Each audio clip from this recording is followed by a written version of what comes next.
کسی شخص کی جان بچاتے ہوئے اس کے دشمن کے حملے کے آگے آ جانے سے جو موت ہوگی وہ کیا کہلائے گی؟ دیکھیں، اگر تو آپ ڈیوٹی کے اوپر مامور ہیں اور اس دوران آپ کو حلال کام کرتے ہوئے یعنی کہ حلال سیکیورٹی دیتے ہوئے موت آ جاتی ہے تو یہ شہادت کی موت ہے۔ اور اگر کوئی آپ حرام سیکیورٹی دے رہے ہیں یعنی آپ ڈاکوؤں کی حفاظت کر رہے ہیں اس اعتبار سے کہ وہ اپنے ڈاکے کی ایکٹیویٹی کو پرفارم کریں تو ظاہر ہے اس میں تو شہادت والا معاملہ نہیں ہے۔ البتہ جس طرح ہمارے ریاستی اداروں کے لوگ ہیں، پولیس کے، ایجنسیز کے، فوج کے، بسا اوقات وہ قیدیوں کو ایک جگہ سے دوسری جگہ ٹرانسفر کر رہے ہوتے ہیں، اس میں بڑے عادی قسم کے مجرم بھی ہوتے ہیں، دہشت گرد بھی ہوتے ہیں، اور ان کی حفاظت کو انشور کیا جاتا ہے تاکہ عدالتوں کے ذریعے قرار واقعی سزا دی جائے، اور اگر ان میں کوئی ناحق پکڑا گیا ہے تو اس کے چھٹکارے کا کوئی سبب ہو، تو ایسے لوگوں کی حفاظت جب کی جاتی ہے تو وہ اسٹیٹ کی ذمہ داری پوری کرتے ہوئے کی جا رہی ہوتی ہے۔ اگرچہ ان میں کوئی عادی مجرم بھی ہو تب بھی اس کی حفاظت کرنا اسٹیٹ کی ذمہ داری ہے جب تک کہ اسے عدالت کے ذریعے منطقی انجام تک نہیں پہنچایا جاتا۔ تو ایسی صورتحال میں بھی جو لوگ ان کی حفاظت پہ مامور ہیں، اگر کوئی دہشت گرد حملہ کر دیتے ہیں یا راستے میں کوئی ایکسیڈنٹ میں کسی کی موت ہو جاتی ہے تو وہ بھی شہادت کی موت لکھی جائے گی۔ صحیح مسلم میں حدیث ہے، نبی علیہ السلام نے فرمایا کہ اگر تمہارے گھر چور گھس آئیں تو ان سے لڑائی کرو، اور ظاہر اس میں امپلائڈ ہے کہ اگر لڑائی کر سکتے ہو، یہ نہیں ہے کہ ان کے ہاتھ میں گن ہے اور آپ ڈنڈا لے کے ان کے سامنے آئیں اور خام خواہ موت کو گلے لگا لیں، اس کی اسلام میں کوئی اجازت نہیں ہے۔ جو حرمت جان کا معاملہ ہے وہ پہلے نمبر کے اوپر ہے، اگر آپ واقعتاً ان کا مقابلہ کر سکتے ہیں تو آپ مقابلہ کریں۔ ظاہر نبی علیہ السلام کے مبارک زمانے میں تو لوگوں کی ٹریننگ یہ ہوتی تھی کہ ان کو بچپن سے، لڑکپن کی عمر سے ہی تلوار چلانا سکھا دیا جاتا تھا، تو جو آنے والا چور تھا اس کے پاس بھی تلوار ہی ہوتی تھی، تو ایک تلوار بمقابلہ دوسری تلوار وہ آپ مقابلہ کر سکتے ہیں۔ تو مسلم شریف کے الفاظ ہیں کہ اگر تم نے چور کو قتل کر دیا تو تمہارے اوپر کوئی گرفت نہیں ہے، اور اگر تم مارے گئے تو اللہ تعالیٰ کے حضور شہید لکھے جاؤ گے۔ لیکن آج کے دور میں اگر کوئی لیٹسٹ ویپن کے ساتھ آپ کے گھر آ جاتا ہے یا آپ کو گن پوائنٹ پہ روک لیتا ہے اور آپ اس سے لڑ بھی نہیں سکتے، آپ کے پاس ایسا اسلحہ نہیں ہے یا آپ کے پاس اتنا ٹائم ہی نہیں ہے کہ آپ اسلحے کو مینج کر سکیں، تو بہتر یہی ہے کہ مال دے کے اپنی جان چھڑا لیں اور اس حدیث کو وہاں پہ یوز کرنے کی کوشش نہ کریں۔ اس حدیث کا اس کے ساتھ کوئی لینا دینا نہیں ہے۔ آج کل کے جو معاملات ہیں ان کو احادیث کی روشنی میں سمجھنے کے لیے یہ چیز ضروری ہے کہ آپ کو اس زمانے کے حالات و واقعات بھی پتہ ہوں۔ میں نے بارہا عرض کیا ہے کہ آج لوگ ہمیں قرآن و سنت سے دلائل پیش کر کے اور غزوہ بدر کی مثالیں دے کر یہ کہتے ہیں کہ اگر آپ کے پاس آلات جنگ نہیں بھی ہیں تب بھی آپ نے دشمن کے ساتھ لڑنے کے لیے آمادہ ہو جانا ہے، چاہے آپ کا جانی نقصان ہو جائے۔ اگر یہی معاملات ہوتے تو نبی علیہ السلام کبھی بھی میثاق مدینہ نہ کرتے، صلح حدیبیہ نہ کرتے، اور قرآن پاک میں سورۃ الانفال میں یہ آیت نازل نہ ہوتی وَأَعِدُّوا لَهُم مَّا اسْتَطَعْتُم مِّن قُوَّةٍ وَمِن رِّبَاطِ الْخَيْلِ، خوب تیاری کر کے رکھو دشمنوں کے خلاف آلات جنگ کے ذریعے اور پلے ہوئے گھوڑوں کے ذریعے۔ اور مسلم شریف میں حدیث ہے آگاہ ہو جاؤ طاقت پھینکے ہوئے ہتھیاروں میں، تو نبی علیہ السلام بھی اس کی پریکٹس کروایا کرتے تھے۔ بخاری مسلم میں آتا ہے باقاعدہ حبشیوں کے نیزے چلانے کی پریکٹس، ان کی گیمیں ہوا کرتی تھی مسجد نبی شریف کے میدان کے اندر، تاکہ جب میدان جنگ میں اس نیزے کو چلانے کا موقع آئے تو نشانہ چونک نہ جائے۔ تو یہ ساری کی ساری چیزیں دیکھی جائیں گی۔ اب آج کے زمانے میں اگر کوئی شخص یہ کہتا ہے کہ اگلے زمانوں میں جو جنگیں ہوتی تھی اس میں ایک طرف سے مسلمانوں کا فوجی آ کر پکارتا تھا دوسری طرف کے فوج کے بندے کو کہ آپ سامنے آؤ اور میرے ساتھ مقابلہ کرو، تو بھائی یہاں سے ایک تلوار لے کے جاتا تھا، سامنے سے بھی ایک تلوار لے کر آتا تھا۔ اب آج کے دور میں اگر کوئی تلوار لے کر جائے اور سامنے والے کو للکارے تو اس نے للکار کا جواب نہیں دینا، اس نے ادھر سے ہی اس کو شوٹ کر دینا، اور پریکٹیکلی یہ ہو چکا ہے آلموسٹ آج سے 200 سال پہلے، تقریباً 250 سال پہلے، بیٹل آف پیرامڈس کے نام سے نپولین جب مصر میں گیا تو وہاں پہ مملوک سلطنت تھی، ایوبی ڈائنسٹی جو صلاح الدین ایوبی کے زمانے سے چل رہی تھی، اور انہیں تو نہیں پتا تھا دنیا اتنی ترقی کر چکی ہے۔ وہاں ان کا جو جرنیل ہے وہ سامنے آیا اور اس نے للکارا کہ کون ہے میرا مقابلہ کرے، تو سامنے سے نپولین نے اپنی فوج کو حکم دیا، انہوں نے فائر کھول دیا، 40 منٹ کے اندر جنگ جیت لی، ہزاروں مسلمانوں کے فوجی شہید ہو گئے اور نپولین کا کوئی نقصان بھی نہیں ہوا۔ تو اس لیے ہوش کے ناخن لیں، اس طرح کے معاملات میں جذبات کی بجائے عقل سے کام لینا چاہیے، دین کو ٹوٹیلٹی میں دیکھنا چاہیے کہ اوورآل دین کی تعلیمات کیا ہیں۔ اگلا سوال ہے کہ خود کو سارا دن گناہوں سے کیسے بچایا جا سکتا ہے؟ یہ میں نے بارہا بتایا کہ اپنے آپ کو مصروف رکھیں. خالی ذہن ہوگا تو شیطان کی ماجگاہ بنے گا. اپنے آپ کو پازیٹو کاموں میں مصروف رکھیں, اور کسی ایک کام میں اپنے آپ کو مصروف رکھنے سے آپ کو بوریت ہو جائے گی. اپنے کاموں کو بدلتے رہیں. یوٹیوب کے اوپر ویڈیوز دیکھیں, آپ نیشنل جغرافک چینل کی ویڈیوز دیکھیں, اسی طریقے سے قرآن پاک کی تفسیر کی ویڈیوز دیکھ لیں, ڈاکومنٹریز دیکھ لیں, اور حالات حاضرہ بھی مسلمانوں کو پتہ ہونے چاہیے. انٹرنیشنل پالیٹکس کیا چل رہی ہے, لوکل پالیٹکس کیا ہے, اس میں خبریں کیا آ رہی ہیں, یہ ساری کی ساری چیزیں, سماجی جو خبریں آپ کو مختلف یوٹیوب چینلز کے اوپر ملتی ہیں کہ آج کل کون کون سی برائیاں چل رہی ہیں, یہ ساری کی ساری چیزوں میں اپنے آپ کو مصروف رکھیں, اور کوشش کریں کہ اچھے لوگوں کی صحبت کریں. یعنی اگر آپ کا اٹھنا بیٹھنا ایسے لوگوں میں ہوگا جو ہر وقت دنیا کی فکر میں لگے ہوں گے اور آخرت کے ساتھ ان کا کوئی تعلق نہیں ہوگا, تو پھر آپ کا ذہن بھی اسی طریقے سے بن جائے گا. آخرت اورینٹڈ لوگوں کے پاس بیٹھیں گے تو آپ کی اصلاح ہوگی. تبلیغی جماعت سے ہمارا عقائد اور نظریات میں اختلاف اپنی جگہ, لیکن ان کی یہ پازیٹیو چیز ہے کہ انہوں نے اپنے عوام کو اتنا مصروف رکھا ہوا ہے. فجر کے بعد وہ مشورے میں بیٹھتے ہیں, اس کے بعد روزانہ ان کی تعلیم بھی ہوتی ہے, پھر ہفتے میں ایک دن ان کا لوکل ایریا کا گشت ہوتا ہے جس میں وہ لوگوں کو مسجد کی دعوت دیتے ہیں. اسی طریقے سے مہینے میں کمپلسری ہوتا ہے کہ انہوں نے 3 دن جو ہیں وہ اللہ کی راہ میں سروزے کی شکل میں لگانے ہیں, اور اسی طریقے سے سال میں چلہ لگایا جاتا ہے 40 دن کا. تو یہ انہوں نے پبلک کو مصروف رکھا ہوا ہے, اور اس کی وجہ سے ان کی پبلک جڑی رہتی ہے. تو یہ ایک بڑی پازیٹیو چیز ہے جو آپ ان سے لرن کر سکتے ہیں, اپنے آپ کو مصروف رکھنا اور نیکی کے کاموں میں. اور آج کل تو نیکی کی صحبت اختیار کرنا کوئی مشکل کام نہیں. اگر کوئی اچھی کمپنی آپ کو اویلیبل نہیں ہے, دوست اویلیبل نہیں ہے, تو یوٹیوب پہ اتنا نالج ہے کہ اگر لاکھوں سال کی نہیں کروڑوں سال کی بھی زندگی آپ کے پاس ہو نا, تب بھی اتنا نالج یوٹیوب کے اوپر رکھا ہوا ہے انٹرنیٹ کے تھرو, مختلف چینلز کے تھرو, کہ آپ کی کروڑوں سال کی زندگی ختم ہو جائے گی, وہ نالج ختم نہیں ہوگا کسی ایک فیلڈ میں بھی. مختلف فیلڈز کو تو چھوڑ دیں. تو یہ ایک ذریعہ ہے علم حاصل کرنے کا. اپنے آپ کو اس اعتبار سے مصروف رکھیں, اور کوشش کریں کہ جو فرائض ہیں, خصوصاً 5 نمازیں جو ہیں, ان کے اوپر استقامت ہو. اور مردوں کے لیے بالخصوص کوشش کریں کہ تکبیر اولیٰ قضا نہ ہو. ساری نمازیں تکبیر اولیٰ کے ساتھ مسجد میں ادا ہوں, یعنی کہ پہلی رکعت فوت نہ ہو. اور عورتوں کو چونکہ اس طرح کی کوئی پابندی نہیں ہے, تو ان کے لیے میں یہ کہوں گا کہ وہ اذان کا انتظار کرتی رہیں, اور جیسے ہی اذان ہو تو تمام مصروفیات چھوڑ کے اپنی نماز کا اہتمام کریں. ڈیلے نہ کریں. ڈیلے کرنے سے پھر اس کی روحانیت ختم ہونا شروع ہو جاتی ہے, یعنی پرائورٹی آپ کی نہیں رہتی. اور اذان ان کے لیے ضروری نہیں ہے. اگر آلموسٹ کوئی 12:15 بجے آج کل وقت داخل ہو جاتا ہے ظہر کا, تو اذان ہو یا نہ ہو وہ نماز ادا کر سکتی ہے. ان کے لیے تو ایسا مسئلہ نہیں ہے کہ انہوں نے کوئی جماعت کے ساتھ نماز ادا کرنی ہے. تو اس طریقے سے آپ اپنے آپ کو گناہوں سے بچا سکتے ہیں. پھر جو یہ ویڈیوز کا فتنہ ہے آج کل, اس کے ذریعے بھی لوگ گناہوں میں مبتلا ہوتے ہیں. تو کم سے کم جو ہے وہ آپ اس قسم کی ریلز کی طرف جائیں کہ جن میں کوئی بے حیائی والا ایلیمنٹ ہے. یعنی آپ چینلز ہی وہ سبسکرائب کریں اور انہی کو آپ وزٹ کریں جن سے آپ نالج حاصل کر سکتے ہیں. خام خواہ ریلز کے چکروں میں پڑنا اور اس میں عجیب و غریب قسم کی ریلز کا آ جانا, یہ بھی انسان کے لیے نقصان دہ ہے. قرآن پاک کی تفسیر یا ترجمہ آج کل سننا دیکھنا بڑا آسان ہے. آپ کو مسجد میں کسی عالم صاحب کی تقریر سننے کی ضرورت نہیں. ویسے عالم نے تو آپ کو درس قرآن دینا بھی کوئی نہیں ہے. یوٹیوب کے ذریعے آپ جب چاہیں اپنی مرضی کے ٹائم کے اوپر ویڈیو لگا کے, اور اسی طریقے سے صوت القرآن چینل کے جو آڈیو ریکارڈنگز رکھی ہوئی ہیں, قرآن پاک کا کچھ حصہ سن سکتے ہیں. ظاہر ہے قرآن سننے سے انسان آخرت اورینٹڈ ہوتا ہے. اگلا سوال ہے کہ جو آج کل عوام پر حکومت کی پابندیاں ہیں, اس پر اظہار خیال فرمائیں. سہولیات یوگنڈا جیسی اور قانون یورپ جیسا کیوں نہیں؟ یوگنڈا میں کون سی ایسی سہولیات ہیں جی خاص قسم کی کوئی؟ اچھا وہ یہ بتا رہے ہیں کہ یعنی اس قسم کی سہولیات ہیں. میرا خیال ہے ان سے تو بہتر ہیں, اللہ کا شکر ہے, پاکستان کی صورتحال. بلکہ دیکھیں انڈیا جو یہ کلیم کرتا ہے کہ ہم اکانومی میں 4تھے نمبر پہ آ چکے ہیں, وہاں اس وقت بھی 50% سے زیادہ لوگ جو ہیں وہ انتہائی مفلسی کی زندگی گزار رہے ہیں, جس کو آپ امیجن بھی نہیں کر سکتے.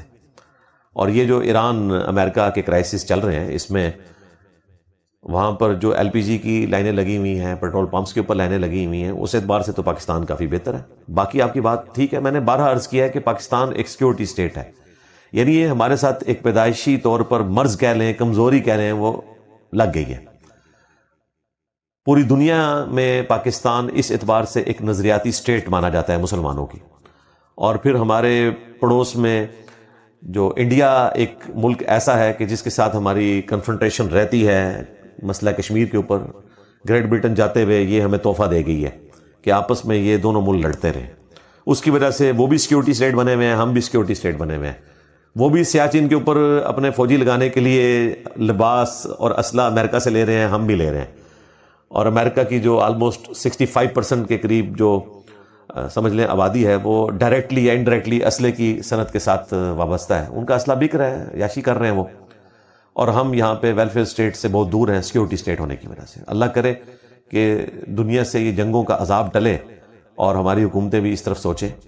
اور اب اگر ایران اس تکلیف سے باہر نکلے تو انشاءاللہ تعالیٰ ایران کے ساتھ تجارت کرنے کی اگر پاکستان کو اجازت مل جائے تو ہماری کافی ساری اکانومی کی جو مشکلات ہیں وہ آسان ہو سکتی ہیں. خصوصاً پیٹرول والا جو مسئلہ ہے، اگر یہ آسان ہو جاتا ہے، ڈیزل کا مسئلہ آسان ہو جاتا ہے، گیس کا مسئلہ آسان ہو جاتا ہے، تو اصل چیز تو اس وقت یہی ہے. اسی کے اوپر پوری دنیا کی اکانومی چل رہی ہے. تو میں آپ کے ساتھ ایگری کرتا ہوں کہ بہت مشکل وقت ہے. اور اگر ان پابندیوں سے مراد آپ کی پولیٹیکل پابندیاں ہیں تو وہ تو آپ کو پتہ ہے کہ ہمارے ملک میں ہمیشہ رہا ہے کہ جب کوئی حکومت میں آتا ہے تو وہ اپنے مخالفین کے اوپر اس قسم کی پابندیاں لگاتا ہے. آج جو لوگ حکومت میں ہیں، جن صحافیوں کے حق میں یہ اپوزیشن میں ہوتے ہوئے آواز بلند کیا کرتے تھے، آج انہی صحافیوں کو انہوں نے نوکریوں سے فارغ کروا دیا ہے. ہمارے جو بھائی ہیں مطیع اللہ جان، ہمیں بھی ان سے اختلاف ہے، بسا اوقات وہ ریڈ لائن کو کراس کرتے ہیں، جو اخلاقیات کی ریڈ لائن ہے اس کو بھی کراس کر دیتے ہیں، لیکن اس کے باوجود کسی سے اس کی نوکری چھین لینا اس کی غلطی کی وجہ سے اور اس طرح کی سزا دینا، میں بالکل اس کے ساتھ ایگری نہیں کرتا. یہی کام پچھلی حکومت میں عمران خان صاحب نے کیا تھا. حامد میر صاحب کو جو ہے آف لائن کر دیا، بعد میں کہتے ہیں مجھے پتہ ہی نہیں چلا، وہ تو فیض امید نے کیا تھا. تو یہ سارے مل جل کے کر رہے ہوتے ہیں. ہم اس قسم کی کسی پابندی کو درست نہیں سمجھتے. آپ میڈیا کو گائیڈ لائنز بتائیں، اور اگر کوئی اس طرح کی ریڈ لائن کو کراس کرتا ہے پیمرا کے ذریعے نوٹس بھجوائیں، جو جرمانہ بنتا ہے وہ لیں، لیکن کسی شخص سے اس کی نوکری اس طریقے سے چھیننا کہ اس نے ایک خاص لائن لے لی ہے تو یہ بڑی سخت زیادتی والا معاملہ ہے. اور یہ حقیقت ہے کہ اس وقت جو ہماری پولیٹکس ہے پاکستان میں، اس میں جو ایک تفریق آ چکی ہوئی ہے اور اس لیول پہ یعنی نفرتیں جا چکی ہیں آگے، گالی گلوچ تک، ایک دوسرے کے اوپر جھوٹے الزامات لگانا. جس طرح پچھلے دنوں ہمارے جو اقرار الحسن بھائی ہیں، انہوں نے جو کچھ ایئرپورٹ پہ کیا میں ان کی جگہ ہوتا تو نہ کرتا. انہوں نے کیا کیا وہ اپنی صورتحال کو بہتر سمجھتے ہیں، لیکن اس کے بعد ان کو ڈی فیم کرنے کے لیے ان کے والد صاحب کے اوپر 295C کے مقدمے کے اعتبار سے بات کرنا، کوئی ایک FIR جو کسی اور بندے کے اوپر تھی، وہ نام ملتے جلتے تھے، اس کو لے کے اس طرح کسی کی لائف کو ونریبل کرنا، اور پھر اس جماعت کے لوگ کر رہے ہیں جن کے اپنے لیڈر کے اوپر قاتلانہ حملہ ہوا تھا وزیر آباد کے پاس، توہین مذہب کا الزام لگا کے. تو توہین مذہب کے جو الزامات ہیں یہ اس معاشرے کے لیے ناسور بن چکے ہیں. تو اس اعتبار سے ہم حکومت سے بھی ریکویسٹ کریں گے کہ توہین مذہب کے جو الزامات ہیں ان کو اسٹرکٹلی جو ہے وہ NCCIA جو آپ نے ایک ادارہ بنایا تھا، اللہ کرے کہ وہ صحیح کام کرنا شروع کر دے جو اس کا کام کرنے کا ہے. اور FIA کا ہی وہ ایک بچہ تھا، اور FIA سے اس ادارے کو لہٰذا اس لیے بنایا گیا تاکہ سائبر کرائم کو کنٹرول کیا جائے. لیکن اس طرح کی چیزیں ہم دیکھ رہے ہیں کہ ایز سچ اس طریقے سے کنٹرول نہیں ہوتی. بعض اوقات جو ہمارے پولیٹیکل لیڈرز ہیں ان کے ساتھ اگر کوئی معاملہ ہو تو وہاں پہ ہمارے یہ ادارے زیادہ سرگرم نظر آتے ہیں. عوام الناس کے لیے کوئی ایسا معاملہ نہیں ہے. ہمیں بھی لوگ مشورہ دے رہے ہوتے ہیں. آپ دیکھتے ہیں ابھی یہ جو گالیوں والی سرکار ہے سمر عباس اتاری صاحب، انہوں نے میرے بارے میں کتنی باتیں کی ہیں، کافر تک ڈکلیئر کر دیا، پبلک کو ابھارا میرے خلاف. اب دیکھا جائے تو یہ ساری کی ساری باتیں ان کی جو ہیں وہ سائبر کرائم کے زمرے میں آتی ہیں. اب میں اگر ان کے خلاف کوئی FIR فائل بھی کرتا ہوں اور پھر اس کو آگے لے کے چلتا ہوں تو ہر پیشی پہ مجھے بھی پیش ہونا پڑے گا، ان کو بھی پیش ہونا پڑے گا. یہ قوانین میں بھی اس طرح کے سکم موجود ہیں جس کی وجہ سے پھر ہم اس قسم کی ایکٹیویٹی پرفارم نہیں کر پاتے. میں تو ویسے ہی اپنے لیے اناؤنسمنٹ کرتا ہوں کہ میں اس قسم کی کوئی ایکٹیویٹی کروں گا ہی نہیں، کیونکہ میں چاہتا ہوں کہ علمی اختلاف رہے. میں ان لوگوں کے لیے بتا رہا ہوں کہ جو عام لوگ ہیں جن کو اس تکلیف سے گزرنا پڑتا ہے. پچھلی دفعہ میں نے اس کے اوپر تفصیلاً ویڈیو ریکارڈ کروا کے اپنا علمی اختلاف کا جواب علمی طریقے سے دے دیا. لیکن جو عوام الناس ہے انہیں تو بڑی بڑی تکلیف سے گزرنا پڑتا ہے. ایون عمران خان صاحب جب پرائم منسٹر تھے تو انہوں نے اس وقت کے DG FIA کو بلا کے کہا کہ میری وائف کی اس طرح تصویریں لیک ہو گئی ہیں اور ہم سائبر کرائم کے تحت مقدمہ درج کرنا چاہتے ہیں. تو انہوں نے کہا شوق سے کریں، لیکن ہر پیشی کے اوپر آپ کی وائف کو بھی پیش ہونا پڑے گا کیونکہ وہ وکٹم ہے. ان کا میری بیوی ہر تاریخ پہ آئے گی. ان کا ہاں جی ظاہر ہے وہ متاثرہ خاتون ہے نا، تو ان کا آنا بھی ضروری ہے. اور اس سے اگلی بات شاید انہوں نے خان صاحب کو نہیں بتائی ہوگی کہ اگر وہ نہیں آئیں گی تو ان کے وارنٹ آف گرفتاری نکل جائیں گے جناب. ہاں، وارنٹ آف ارسٹ نکلیں گے ان کے. یعنی میرے اوپر جب اٹیمپٹس ہوئی ہیں اور ہم نے ایف آئی آرز کٹوائی ہیں، اور شروع میں تو ہمیں سمجھ نہیں آئی، تو مجھے بھی ہر پیشی پہ جانا پڑتا تھا، اور جس پیشی پہ ہم پیش نہیں ہوتے تھے ہمارے وارنٹ نکل جاتے تھے. وہ مجرم جو ہے وہ جیل میں سکون سے بیٹھا ہوا ہے یا ضمانت لے کے گھر بیٹھا ہوا ہے، اور وہ بسا اوقات وکیل کو بھی اپنی جگہ بھیج دیتا تھا. ہم نہیں جاتے تھے تو ہمارے وارنٹ نکل جاتے تھے. ہم نے کہا یہ کون سی مصیبت ہم نے گلے ڈال لی. پھر ہمیں آہستہ آہستہ پتہ چل گیا کہ ہم نے ان معاملات کو کیسے لے کے چلنا ہے. اگلا سوال ہے، میں قادیانی تھا، اب مسلمان ہوں. میرے والدین مجھے کسی اور مسجد میں جانے نہیں دیتے، اور میری شادی بھی کسی غیر قادیانی سے نہیں کرنا چاہتے. اب میں کیا کروں؟ میرے بھائی، آپ تو یہ کہا کرتے تھے تیرے ہوتے جنم لیا ہوتا تو تیرے قدموں سے لپٹا ہوتا، اور میں تیرے لیے جان نثار کر دیتا. اور بخاری مسلم کی حدیث، تم میں سے کوئی شخص اس وقت تک مؤمن ہی نہیں ہو سکتا جب تک کہ میں اسے اس کے ماں باپ اولاد سب لوگوں سے بڑھ کر عزیز نہ ہو جاؤں. تو اس کے تحت تو یہ بڑی چھوٹی قربانی والا معاملہ ہے جو آپ کو کرنا پڑے گا. فی الوقت تو آپ اس کا اظہار کریں. آپ کے سوال سے تو مجھے لگ رہا ہے کہ شاید آپ کے والدین کو پتہ ہے کہ آپ مسلمان ہو چکے ہیں. اگر نہیں پتہ تو انہیں بتا دیں کہ یہ کرٹیکل ایشو ہے. اور اب تو الحمدللہ ہماری ویڈیوز کی برکت سے دلائل اتنے عیاں ہو چکے ہیں کہ اس کے بعد کوئی شخص کسی بھی اعتبار سے یہ کہہ نہیں سکتا کہ مجھے پتہ نہیں چلا کہ حق بات کیا ہے. الحمدللہ. یعنی قادیانیوں نے اپنی اس جھوٹی نبوت کو جسٹیفائی کرنے کے لیے جو جو دلائل رکھے ہوئے ہیں، میں نے ایک ویڈیو کے اندر ان ساری چیزوں کو کور کر دیا. مشکل سے 50-55 منٹ کی وہ ویڈیو ہے قادیانیوں کو دعوت اصلاح کے نام سے.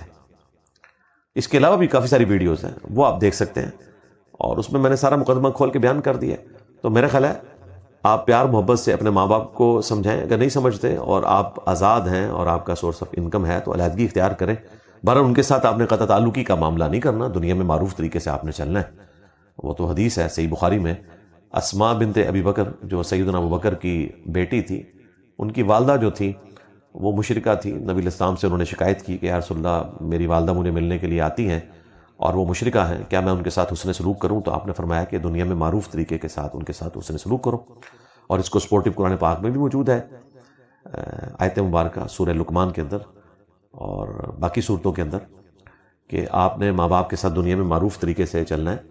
آپ نے ان کی تابعداری کرنی ہے، لیکن جب وہ ابھاریں کہ آپ اللہ کے خلاف جائیں پھر آپ نے ان کا کہنا نہیں ماننا، شرک میں ان کی اوبیڈینسی اختیار نہیں کرنی، لیکن دنیا میں معروف طریقے سے معاملات کو لے کے چلنا ہے.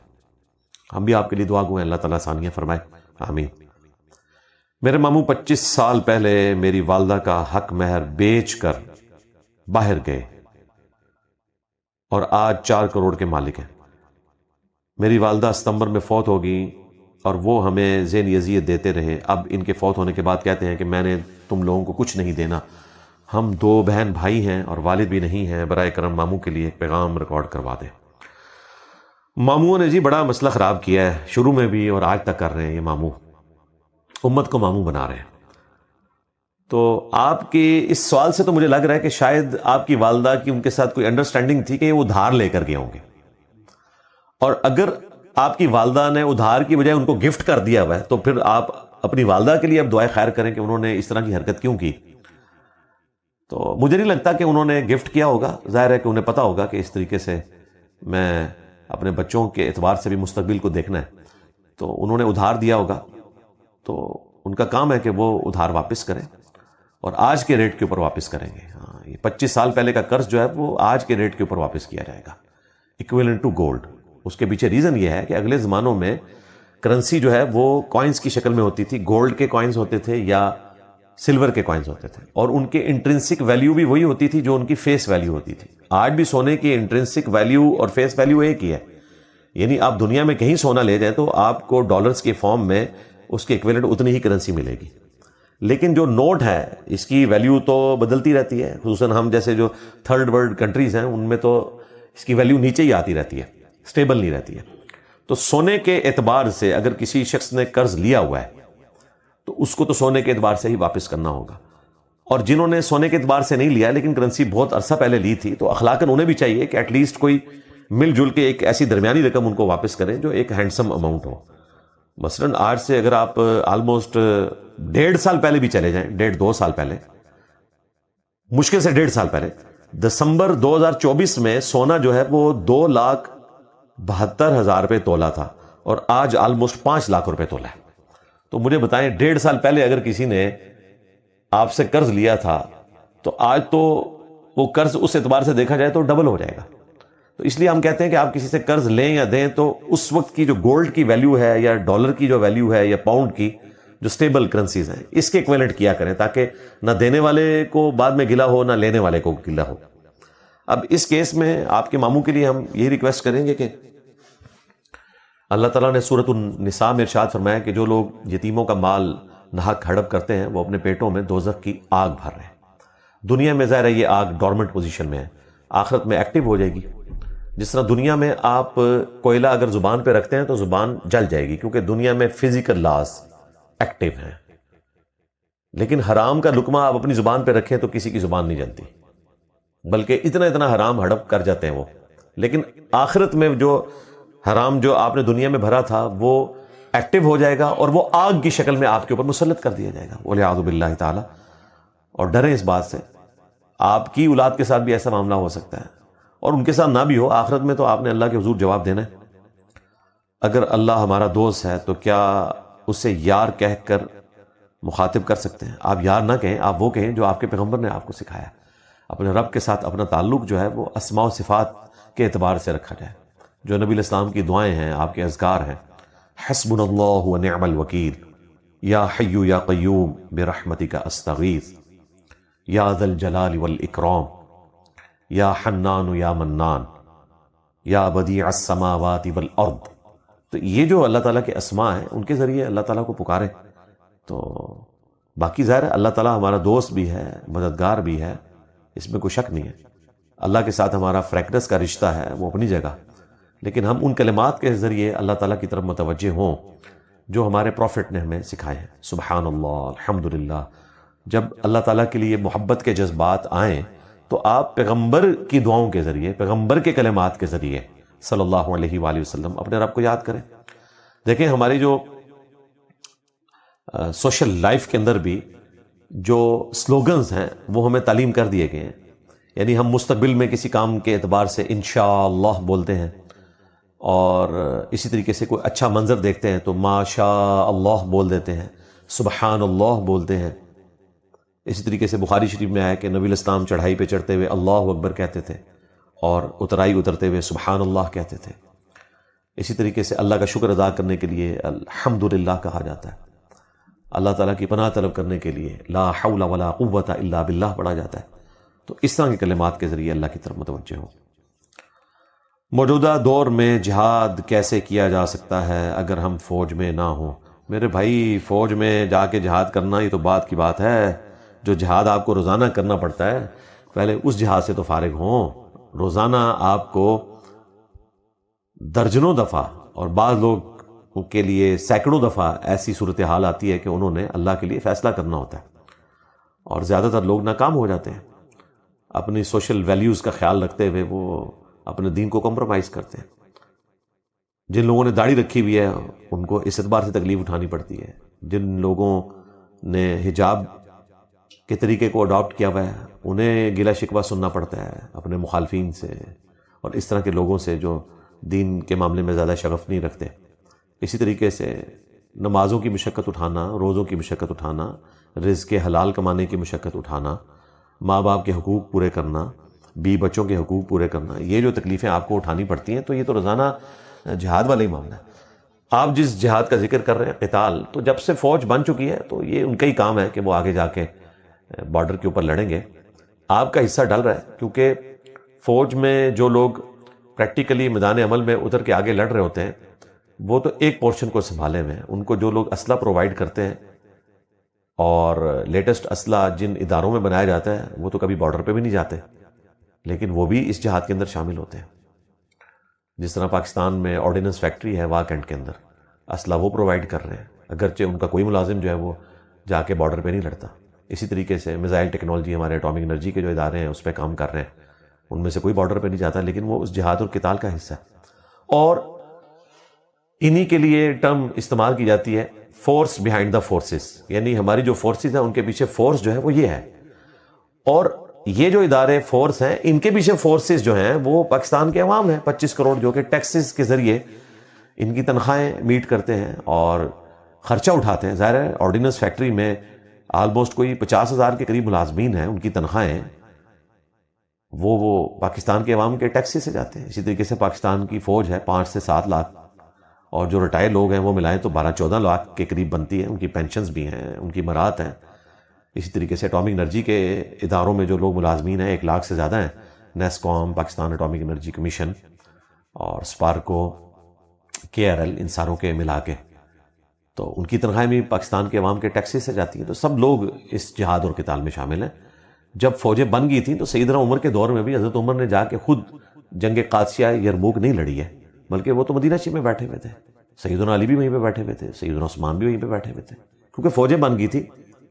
تو اس میں چند لوگوں نے ہی آگے جا کے لڑنا تھا۔ ہاں، ان کے لیے سپورٹ پیچھے سے فراہم کرنا، وہ پاکستان کے عوام جس طرح آج کل ٹیکسز دے رہے ہیں، اس زمانے میں مسلمان جو ہے وہ بیت المال میں اپنے فنڈز جمع کرواتے تھے زکوٰۃ کی شکل میں، اور اسی سے ان کی تنخواہیں بھی جاتی تھی، ان کے خرچے بھی میٹ ہوتے تھے۔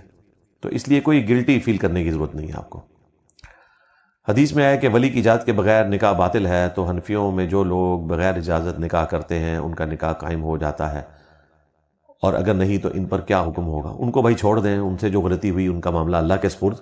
اگر آپ پہلے اس قسم کے حنفی تھے تو اپنی اس غلطی کے اوپر توبہ کریں اور تجدید نکاح کر لیں اپنی تسلی کی خاطر، اور اس کا طریقہ کار یہ ہوگا کہ آپ میاں بیوی سامنے بیٹھ کے ایجاب و قبول کر لیں 2 گواہوں کی موجودگی میں۔ وہ 2 گواہ جو ہیں وہ آپ کے بچے بھی ہو سکتے ہیں جو سمجھدار ہوں، اور اس کو دوبارہ سے رجسٹر کروانے کی ضرورت نہیں ہے، نہ باہر کوئی تشہیر کرنے کی ضرورت ہے۔ ایک آپ کی دل کی تسلی کی خاطر ایسا معاملہ کر کے تو اپنے معاملے کو سیدھا کیا جا سکتا ہے۔ ہاں، مستقبل میں اس قسم کی کوئی ایکٹیویٹی پرفارم نہ کی جائے۔ کیا یوٹیوب پر اسلامی کنٹینٹ سے ہونے والی آمدنی کو اپنی ذاتی دنیاوی ضروریات پر استعمال کر سکتے ہیں؟ ظاہر ہے اسی کے لیے استعمال کریں گے نا، آپ اپنی ایفرٹ پٹ کر رہے ہیں نا اس کے لیے، بالکل کر سکتے ہیں، کیوں نہیں کر سکتے؟ بخاری مسلم میں حدیث ہے کہ سب سے بہترین کمائی جو تم کماتے ہو وہ کمائی ہے جو قرآن کے ذریعے تم کرتے ہو۔ اور اس کا کانٹیکسٹ پورا بخاری مسلم میں رپورٹ ہوا کہ ایک سفر کے دوران صحابہ کرام علیہم رضوان نے یہ آبزرو کیا کہ ایک قبیلے کے سردار کو ایک زہریلے جانور نے کاٹ لیا، بچھو تھا یا کوئی سانپ تھا۔ تو ان میں سے چند لوگ آئے صحابہ کرام کے پاس، انہوں نے کہا کہ اگر آپ میں سے کوئی دم کر سکتا ہے تو ہمارے سردار کو دم ڈالیں۔ تو ایک صحابی نے سورۃ الفاتحہ پڑھ کے دم ڈال دیا، اللہ تعالیٰ نے اس کو شفا دے دی، اور اس کے بدلے بکریوں کا ایک ریوڑ اسے ملا، جو اس نے پہلے کمٹمنٹ کی ہوئی تھی کہ مجھے بکریوں کا اتنا بڑا ریوڑ دو گے تو پھر میں جھاڑ پھونک کروں گا۔ جب وہ ریوڑ مل گیا تو صحابہ کرام علیہم رضوان میں اختلاف ہوا کہ اس کی کمائی حلال ہے یا حرام ہے۔ نبی الاسلام سے واپسی پہ مدینہ شریف آ کے فیصلہ کروایا گیا تو آپ نے فرمایا کہ سب سے بہترین کمائی وہی ہے جو تم قرآن کے ذریعے کماتے ہو، یعنی جھاڑ پھونک کے ذریعے۔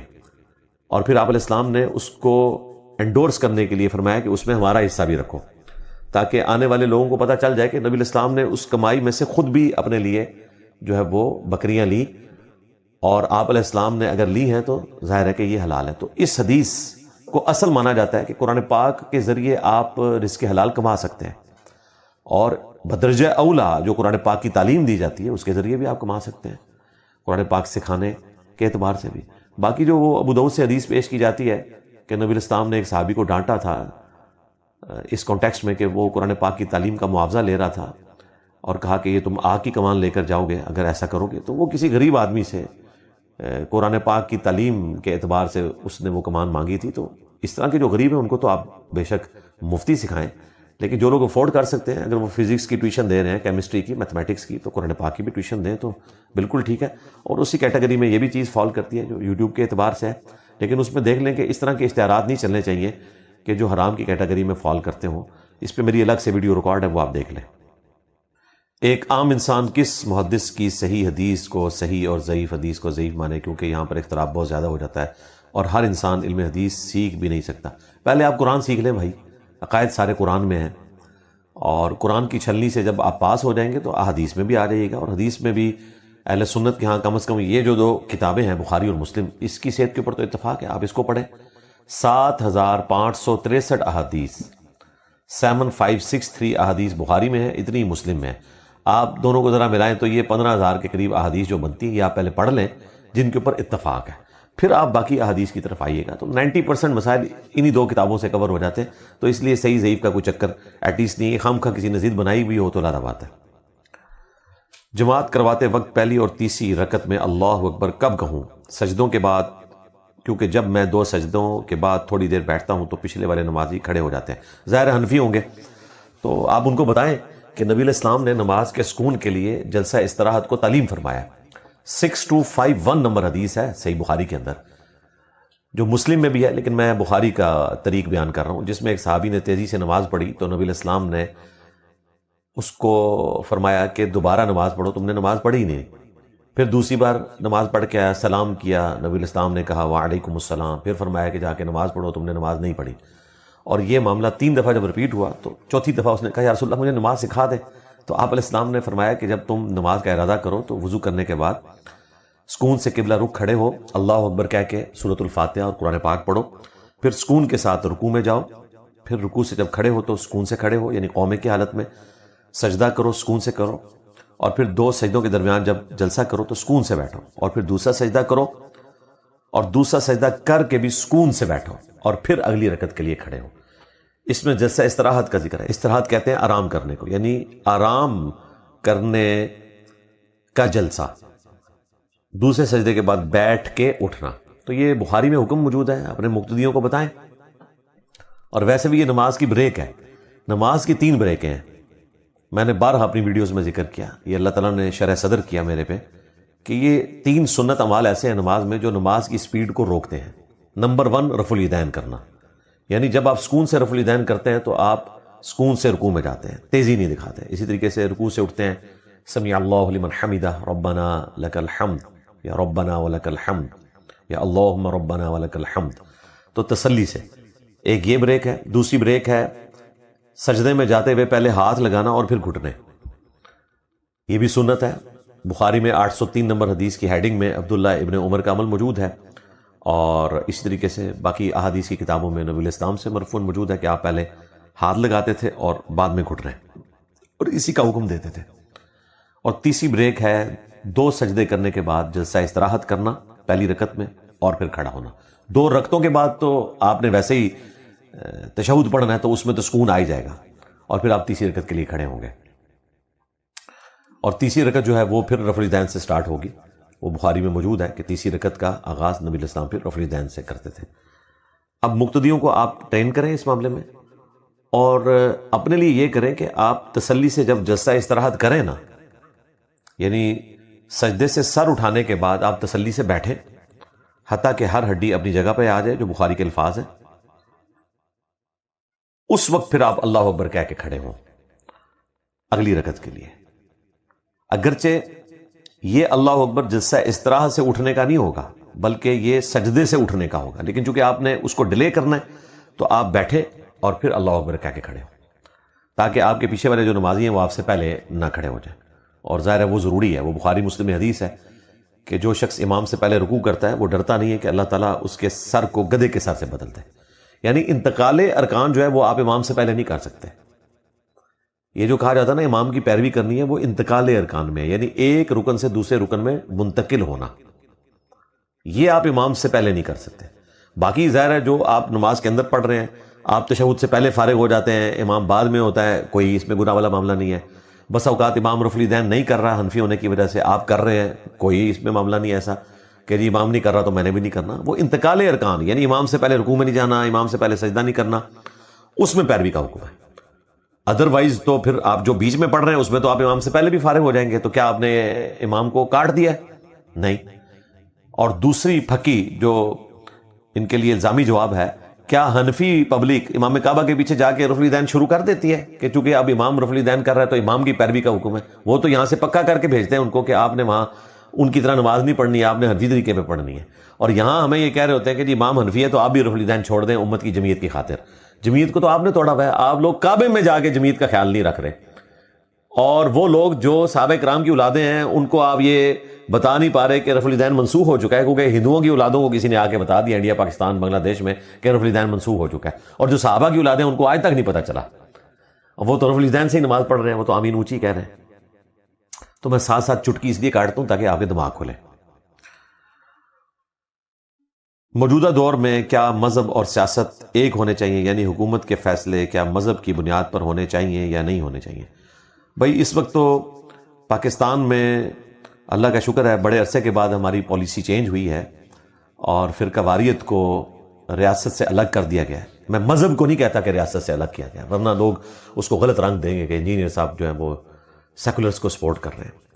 میں ہمیشہ کہتا ہوں کہ ہم سیکولرزم کو پسند کرتے ہیں اگر وہ اسلامک سیکولرزم ہو، اور واقعتاً جس طرح ہمارے مفتی طارق مسعود صاحب نے بھی کہا کہ اسلام سے زیادہ کوئی سیکولر دین ہی نہیں ہے۔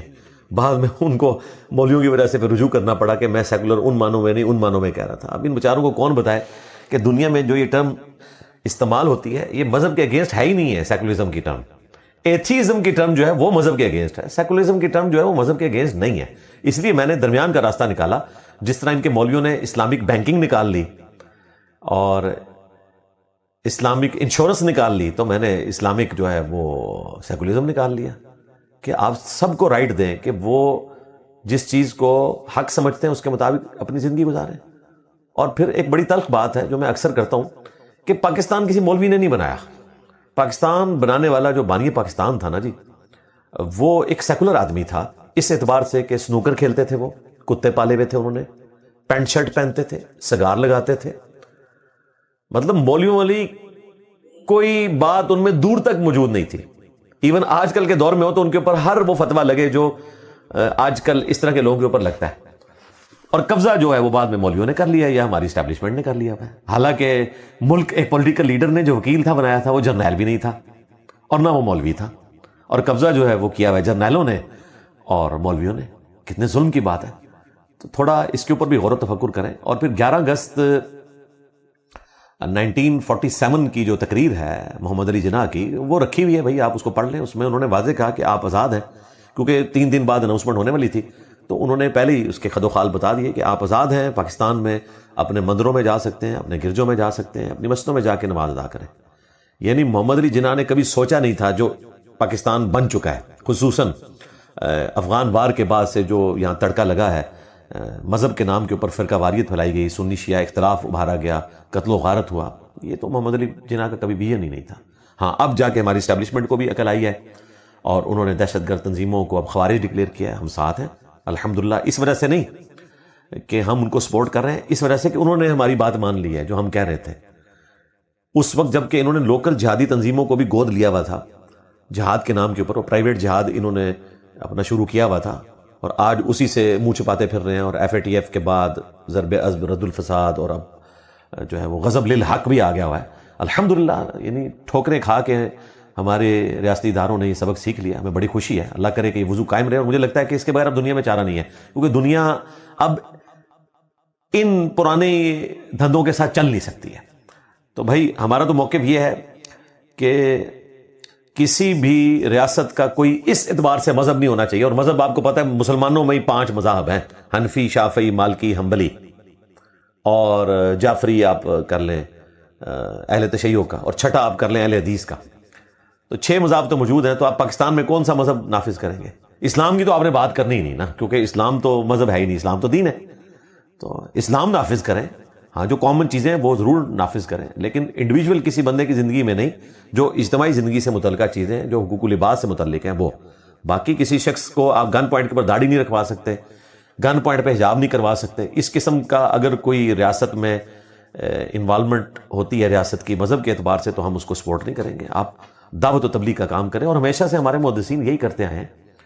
یہ تو مذہبی طبقہ ہمیشہ حکمرانوں کو دوام دینے کے لیے ان کو سپورٹ کرتا رہا۔ اب میں ان بڑے بڑے محدثین، بڑے بڑے مفسرین، بڑے بڑے فقہا کے نام اس لیے نہیں لوں گا کہ وہ آپ کے لیے پھر ایک اس اعتبار سے توہین مذہب والا معاملہ آپ سمجھ لیں گے۔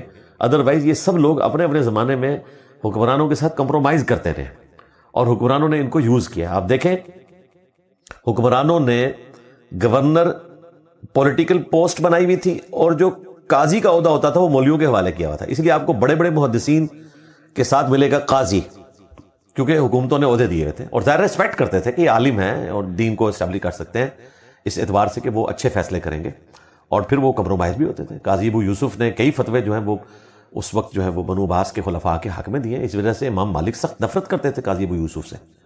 اس میں ہمارے استاد شیخ زبیر صاحب نے پورا مضمون لکھا ہوا ہے۔ اب مجھے بتائیں امام مالک سے بڑا کون امام ہوگا؟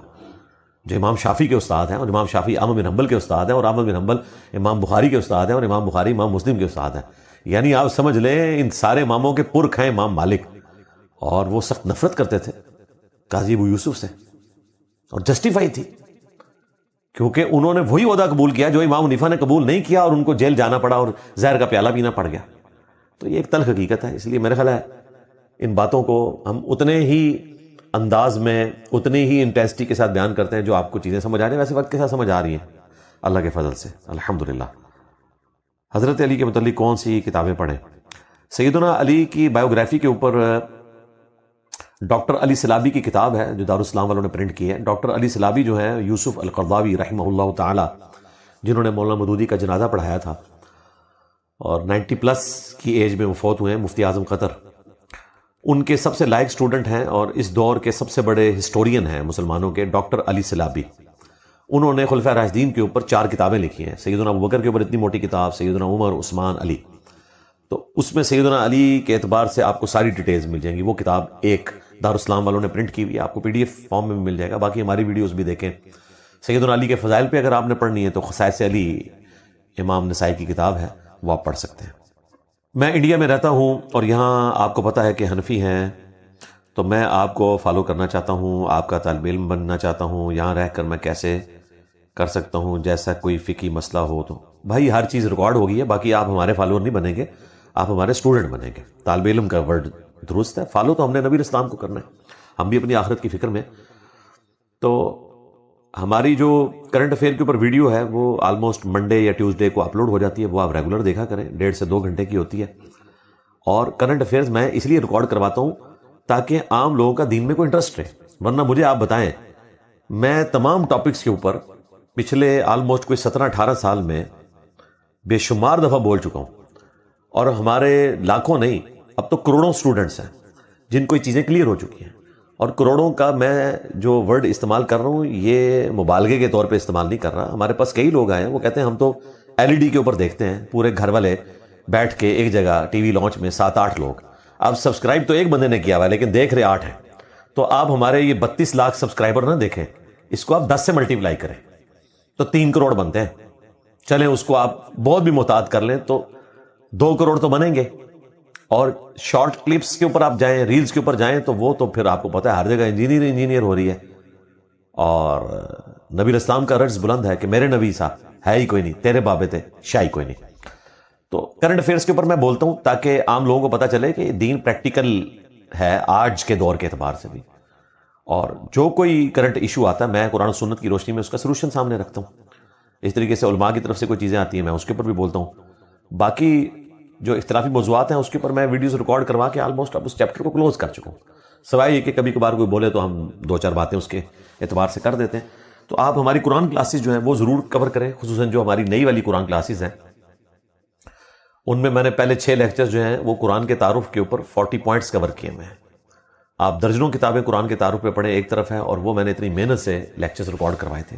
سورۃ البقرہ آلموسٹ کوئی 30-35 لیکچرز میں ریکارڈ ہوئی ہے، آپ صرف سورہ البقرہ ہی کور کر لیں گے تو آپ کو پورے قرآن پاک کی تھیم کا پتہ چل جائے گا، اور سارے اختلافی موضوعات، اختلافات اور کون سی آیت کس فرقے کی دلیل ہے یہ میں نے سب کچھ اس میں کور کیا۔ تو ہماری تفسیر کلاسز اور کرنٹ افیئرس یہ آپ ضرور دیکھیں، اور ہمارے یہ جو کوشچن آنسر سیشنز ہیں ریئل ٹائم آپ لوگوں کے آئے ہوئے ہیں، یہ بھی ہر ہفتے ایک اپلوڈ ہوتا ہے۔ آج 233 نمبر ہے، انشاءاللہ تعالیٰ اگلی دفعہ 234 ہوگا، اس کے لیے پوسٹ لگ جائے گی، اس میں آپ سوال بھی نیچے جا کے لکھ سکتے ہیں۔ تو اس طریقے سے اپنے معاملات کو لے کے چلیں۔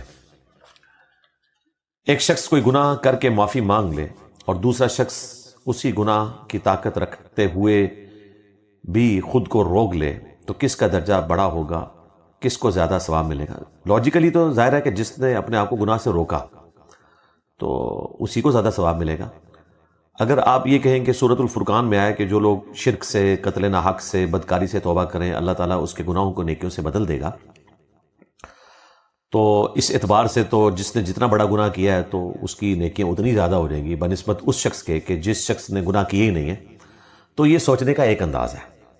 سوچنے کا دوسرا انداز یہ ہے کہ اللہ تعالیٰ عدل فرمانے والا ہے، اور عدل کا تقاضا یہ ہے کہ جس نے گناہ نہیں کیا اور خدا کے خوف کی وجہ سے اپنے آپ کو روک کے رکھا، اس کا مرتبہ اللہ کے ہاں زیادہ ہے. اللہ تعالیٰ نے قرآن پاک میں فرمایا کہ جو اللہ تعالیٰ کے حضور کھڑے ہونے سے ڈرا ہو اس کے لیے 2 جنتیں ہیں، تو اس کا اجر بدرجہ اولا زیادہ ہوگا. اور یہ مسلمات ہیں، ایگریڈ اپان چیزیں ہیں، ان میں تو ہمیں کوئی دلیل بھی رکھنے کی ضرورت نہیں ہے.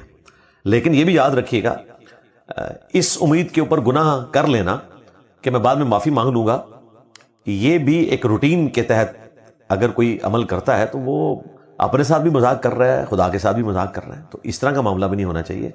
قرآن تو کہتا ہے کہ اگر آپ چونک جاتے ہیں تو اللہ کی طرف رجوع لے آئیں. ربنا لا تؤاخذنا ان نسینا او اخطأنا، یہ ہمیں دعا سکھائی گئی ہے.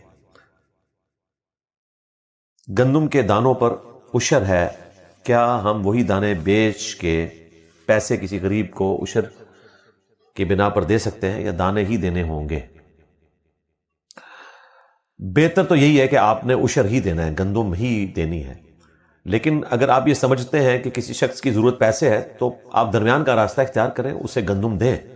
اب اس کی مرضی ہے، وہ گندم بیچ کے تو اس کی جگہ پیسے لے لیں. گندم بک جاتی ہے مارکیٹ میں، کوئی ایسا مسئلہ نہیں ہے. آپ خود ایسا کام نہ کریں، اجتہاداً اس لیول پہ جانے کی ضرورت نہیں ہے. بہتر یہی ہے کہ اجناس جو ہیں، بہتر یہ ہے کہ جو اجناس ہیں انہی کی فارم میں اس کو دیا جائے، کیونکہ اس کا 10واں حصہ نکالنا یہ نبی الاسلام کی مبارک سنت ہے.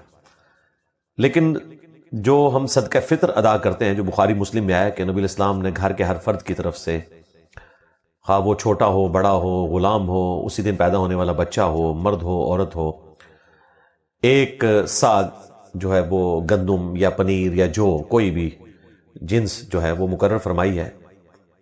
اس میں اجتہاداً بعض فقہا نے کہا کہ آپ اس کے ایکویلنٹ رقم بھی دے سکتے ہیں. اس پہ قیاس کرتے ہوئے اگر آپ عشر کو بھی رقم کی فارم میں دینا چاہتے ہیں تو ایز اے لاسٹ ریزارٹ اس کی کوئی گنجائش نکل آئے گی. سونے کے کیس میں بھی ہم یہی کر رہے ہیں نا، سونا دینے کی بجائے ہم کرنسی کی فارم میں زکوٰۃ دے دیتے ہیں. تو اس طرح کی صورتحال اس وقت ہوگی کہ جب آپ کے پاس کوئی اور چارہ نہ ہو. اگر آپ کے پاس چارہ ہے اور آسان یہی ہے، جو لوگ گندم کی کٹائی کر رہے ہیں ان کے لیے آسان عشر دینا ہی ہے. اور اگر آپ سمجھتے ہیں کہ اس شخص کی گندم ضرورت نہیں ہے، پیسہ ضرورت ہے، تو آپ اسی کو گندم دیں، اس کو دکان بتا دیں. تو یہ وہ شرعی ہیلہ ہوگا جو بالکل درست ہے. ہیلے کو ہم مطلقاً غلط نہیں سمجھتے ہیں، ہم غلط ہیلوں کو غلط سمجھتے ہیں.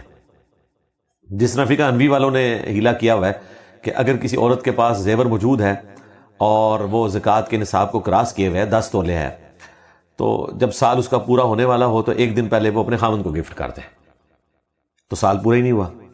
اور جب خاوند کا سال پورا ہونے والا ہو وہ 1 دن پہلے اپنی بیوی کو گفٹ کر دے. پوری زندگی جو ہے وہ سونے کے ساتھ کھیلتے رہے تو زکوٰۃ ہی نہیں بنے گی. تو اس قسم کے ہیلوں کے ہم خلاف ہیں. لیکن اگر شرعی ہیلہ درست ہو، جس طرح قرآن میں بھی رپورٹ ہوا ہے سیدنا ایوب علیہ السلام کے بارے میں کہ وہ انہوں نے جو ہے وہ 100 لاٹھیاں یا چھڑیاں مارنے کی ایک منت مانی ہوئی تھی، اور اللہ تعالیٰ نے اس کا پھر حال بتا دیا کہ وہ ایک ایسی جھاڑو مار لیں بجائے کہ 100 دفعہ کسی کو ڈنڈا مارنے کے. تو اس کی اثر موجود ہے. بخاری میں آتا ہے نبی الاسلام کے پاس صدقے کا سامان لایا گیا، آپ علیہ السلام نے اس کو سائڈ پہ رکھ دیا. پھر کوئی غریب عورت آئی، اس کو آپ نے دیا، وہ گھر گئی اور پکا کر لے آئی، نبی علیہ السلام کے سامنے رکھا. آپ اس میں سے تناول فرمانا شروع ہو گئے. صحابہ کرام نے کہا کہ آپ علیہ السلام نے تو فرمایا محمد اور آل محمد کے اوپر صدقہ حرام ہے، تو آپ نے فرمایا صدقہ اس پہ تھا، میرے پہ تو نہیں ہے. یعنی ایک غریب عورت جس کے اوپر صدقہ اور خیرات یا زکوٰۃ لگتے ہیں، اگر ایک امیر آدمی اس کے گھر سے کھانا کھاتا ہے تو وہ زکوٰۃ کا کھانا نہیں کھا رہا، زکوٰۃ اس پہ لگ چکی. جب آپ نے زکوٰۃ اس کو دی، اس پہ لگ گئی، اب وہ گوشت پکا کے آپ کے سامنے لا کے رکھے جس نے کہ اس کو زکوٰۃ دی تھی، تو وہ زکوٰۃ نہیں کھا رہا. ٹھیک ہے، تو یہ وہ شرعی ہیلہ یعنی درست ہے. اس قسم کا کوئی معاملہ کیا ہے درست ہے. مجھے ماڈرن اسلامک اسکالر بننا ہے تو اسلامی علم کے علاوہ کون کون سے علم حاصل کرنا ضروری ہے؟ اور بھائی یہ بڑی مشکل چیز ہے، آپ کو نہیں پتا. لوگ تو یہ دیکھتے ہیں کہ آج دنیا میں ہر جگہ انجینئر ہو رہی ہے تو ماڈرن اسکالر ہیں، لیکن اس کے ساتھ جو چیزیں جڑی ہوئی ہیں وہ اکثر میری بیوی جو ہے نا جب کبھی دکھی حالت میں ہوتی ہے تو مجھے کہتی ہے کہ تم ایسے پھول ہو جس کے ساتھ بہت زیادہ کانٹے لگے ہوئے ہیں. یہ حقیقت ہے کہ اللہ تعالیٰ نے پھول کے ساتھ کانٹے لگائے ہوئے ہیں. یہ ہو ہی نہیں سکتا کہ پھول ہو، خوشبو بھی ہو، اس کے ساتھ کانٹا نہ ہو. تو بھائی یہ جو ماڈرن اسلامک اسکالر بننے کے لیے آپ کو کافی زیادہ کانٹے اپنے ساتھ لگانے پڑیں گے اگر آپ نے اس قسم کا اسکالر بننا ہے جو ہم ایک طالب علم کی حیثیت سے کوشش کر رہے ہیں. اور اگر آپ نے سبحان اللہ و بحمدہ سبحان اللہ العظیم کی فضیلت سنانی ہے، ٹک ٹاکر بننا ہے، مسجدوں میں جا کے فرقوں کی مرضی کی باتیں کرنی ہیں، تو پھر تو ایسے پھول کے ساتھ کوئی کانٹا ہوتا ہی نہیں ہے، کیونکہ وہ پھول ہوتا ہی نہیں ہے. وہ اپنے ذام میں اپنے آپ کو پھول سمجھ رہا ہوتا ہے. یہ تو آخرت میں جا کے پتہ چلے گا کہ وہ پھول تھا یا وہ کاغذی پھول تھا. تو اس قسم کی تبلیغ کرنا جس میں آپ سچائی لوگوں کو بیان کریں، یہ بڑا مشکل کام ہے. تو ہم آپ کے لیے دعا کرتے ہیں کہ اللہ تعالیٰ آپ کے لیے آسانی کا معاملہ کرے. تو اس کے لیے آپ نے قرآن کا علم حاصل کرنا ہے، اور اب تو آپ بڑی آسانی سے حاصل کر سکتے ہیں. یوٹیوب کے اوپر میں نے اپنی ہر چیز ریکارڈ کروا دی ہے. اتنے بڑے بڑے اسکالرز کے پوری زندگی کے کارنامے جو ہیں ویڈیوز کی شکل میں آ چکے ہیں. حمدی صاحب نے دیکھے اتنا بڑا کام کیا ہے، ویڈیوز کی شکل میں آ چکا ہے. مولانا اسحاق صاحب، ڈاکٹر اسرار صاحب، مولانا مودودی کی ریٹن فارم میں چیزیں موجود ہیں، تو ان سے استفادہ کریں. لیکن سٹارٹ جو ہے وہ آپ نے قرآن سے لینا ہے.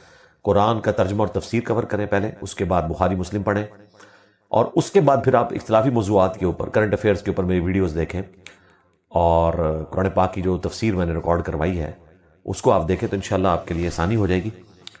باقی اگر آپ یہ کہیں گے کہ اس طرح کی باتیں آپ کر لیں جس طرح میں کر رہا ہوں، تو وہ پھر آپ ایٹ لیسٹ سب کانٹیننٹ میں تو نہیں کر سکتے. اس کے لیے آپ کو پھر یورپ امریکہ میں جانا پڑے گا، کیونکہ یہاں پہ تو بڑا مشکل کام ہے. ہمیں پتہ ہے ہم جس تکلیف سے یہاں پہ وقت کاٹ رہے ہیں. اسی لیے ہم نے اپنے اسٹوڈنٹ سے بھی کہا ہے کہ آپ کو اپنے فیس کے ذریعے سامنے آنے کی ضرورت نہیں ہے.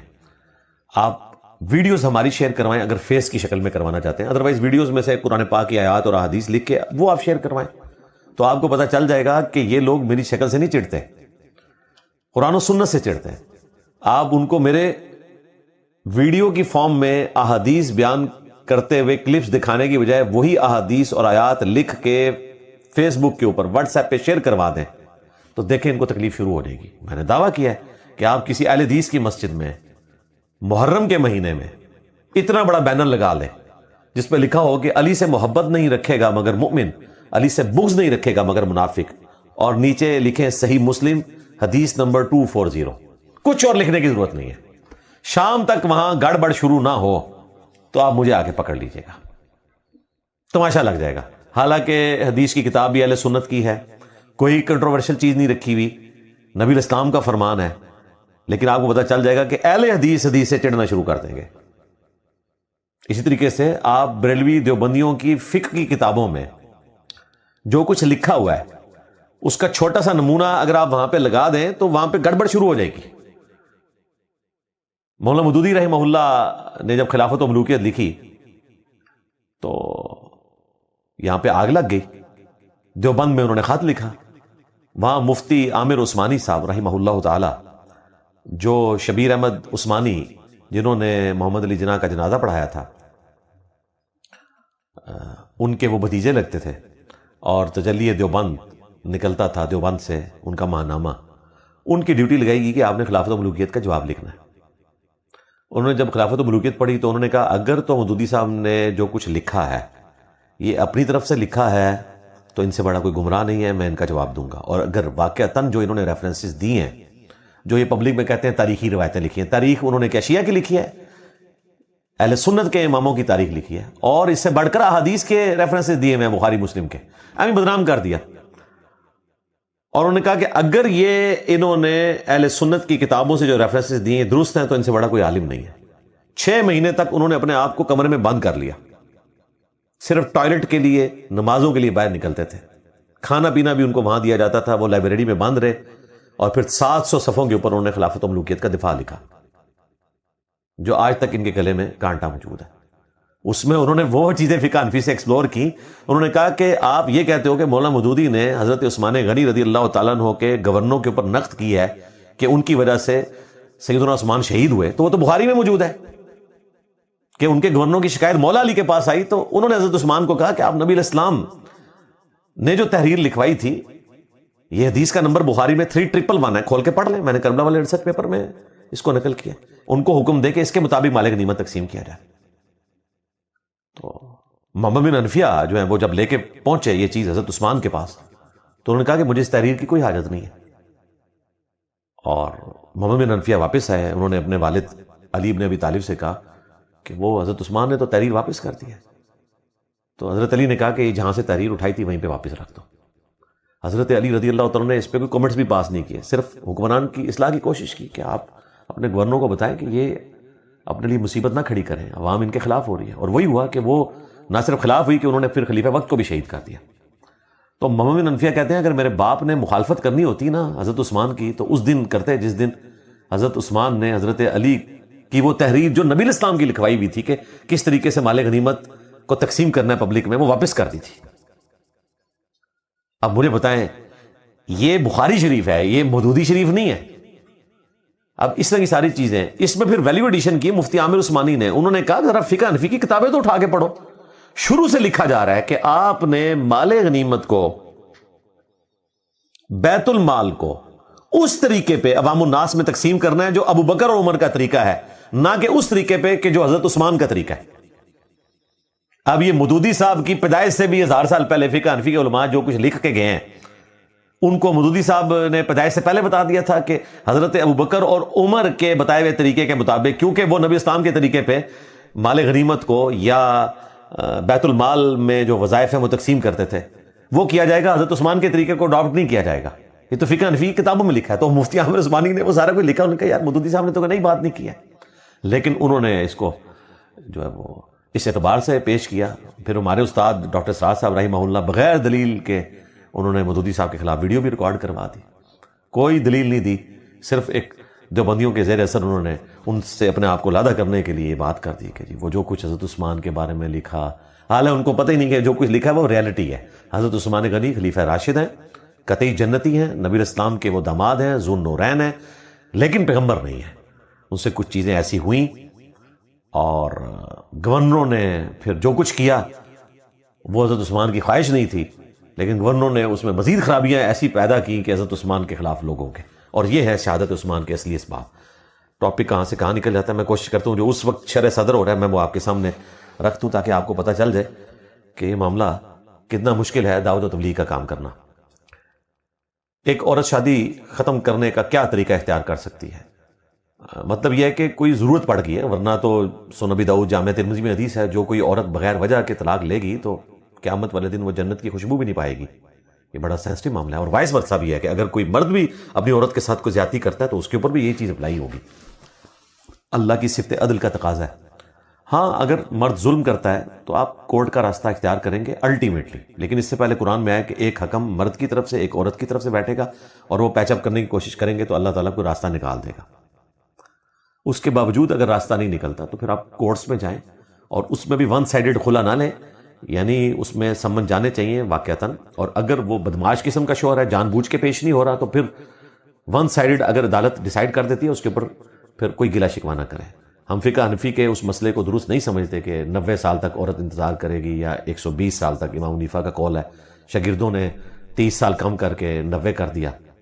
اللہ بھلا کرے اشرفی تھانوی صاحب کا, انگریزوں کے دور میں جب لوگوں کو اٹھایا جانے لگا تو کتنی عورتیں تھیں جن کے خامدوں کا پتہ ہی نہیں تھا, اس زمانے میں میڈیا بھی نہیں تھا.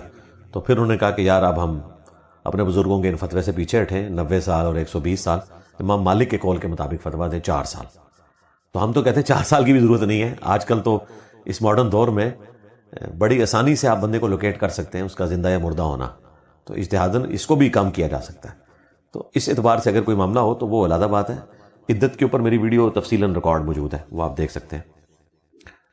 کیا جہنم میں کوئی حصہ ایسا بھی ہے جو شدید ٹھنڈا ہو؟ پبلک میں مشہور ہے, کچھ صوفیاء نے بھی اس طرح کی باتیں لکھی, کبھی میں نے بھی کوئی اس طریقے سے ایک آدھ دفعہ بیان کر دیا, لیکن ہمیں کوئی اس کی دلیل نہیں ملی ہے کہ کوئی ٹھنڈا حصہ بھی ہو.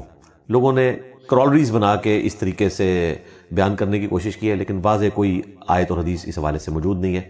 اس کا تعلق جو ہے وہ آگ کے ساتھ ہے, اس لیے آپ کو جتنی دعائیں ملیں گی وہ آگ کا ہی ذکر ملتا ہے. اللہم اجرنا من النار, ربنا آتنا فی الدنیا حسنہ وفی الآخرۃ حسنۃ وقنا عذاب النار. نار آگ. ربنا اصرف عنا عذاب جہنم ان عذابها کان غراما. تو اس طرح جو دعائیں ملتی ہیں وہ تو عذاب جہنم کے پوائنٹ آف ویو سے وہ آگ سے متعلق ہی ملتی ہیں. ایک حدیث میں ہے کہ دین کے 10 حصے ہیں, اگر تم ان میں سے ایک حصے کو بھی چھوڑ دو گے تو ناکام ہو جاؤ گے. صحابہ کرام سے نبی السلام نے کہا. اس کی صحت میں اختلاف ہے لیکن ٹھیک ہے, اپنے اسپرٹ میں یہ حدیث درست ہے جامعہ ترمذی کی، میں نے اس کے اوپر ویڈیو بھی ریکارڈ کروائی ہوئی ہے، لیکن تمہارے بعد آنے والے 9 حصے چھوڑ کر صرف ایک پر عمل کریں گے تو کامیاب ہو جائیں گے۔ اس حدیث کے تناظر میں اگر میں گھر میں نماز پڑھتا ہوں اور جماعت چھوڑ دیتا ہوں تو کیا میری نماز درست ہوگی؟ میرے بھائی وہ زمانہ ابھی نہیں آیا، وہ بالکل قرب قیامت میں ہے۔ وہ ابو داؤد میں حدیث موجود ہے کہ اس وقت لوگ اعلانیہ بدکاری کریں گے، اور اس وقت کوئی نیک آدمی یہ ہوگا جو کہے گا یار اگر آپ نے کرنی ہے تو کہیں کورٹ میں چھپ کے آپ بدکاری کر لیں، یعنی وہ بھی مطلب منع کرنے کی پوزیشن میں نہیں ہوگا، اور جو اس وقت یہ عمل کرے گا اس کو 50 اصحاب کے برابر ثواب ملے گا۔ تو وہ بہت قرب قیامت کی بات ہے، یہ آج کے دور کی چیزیں نہیں ہیں۔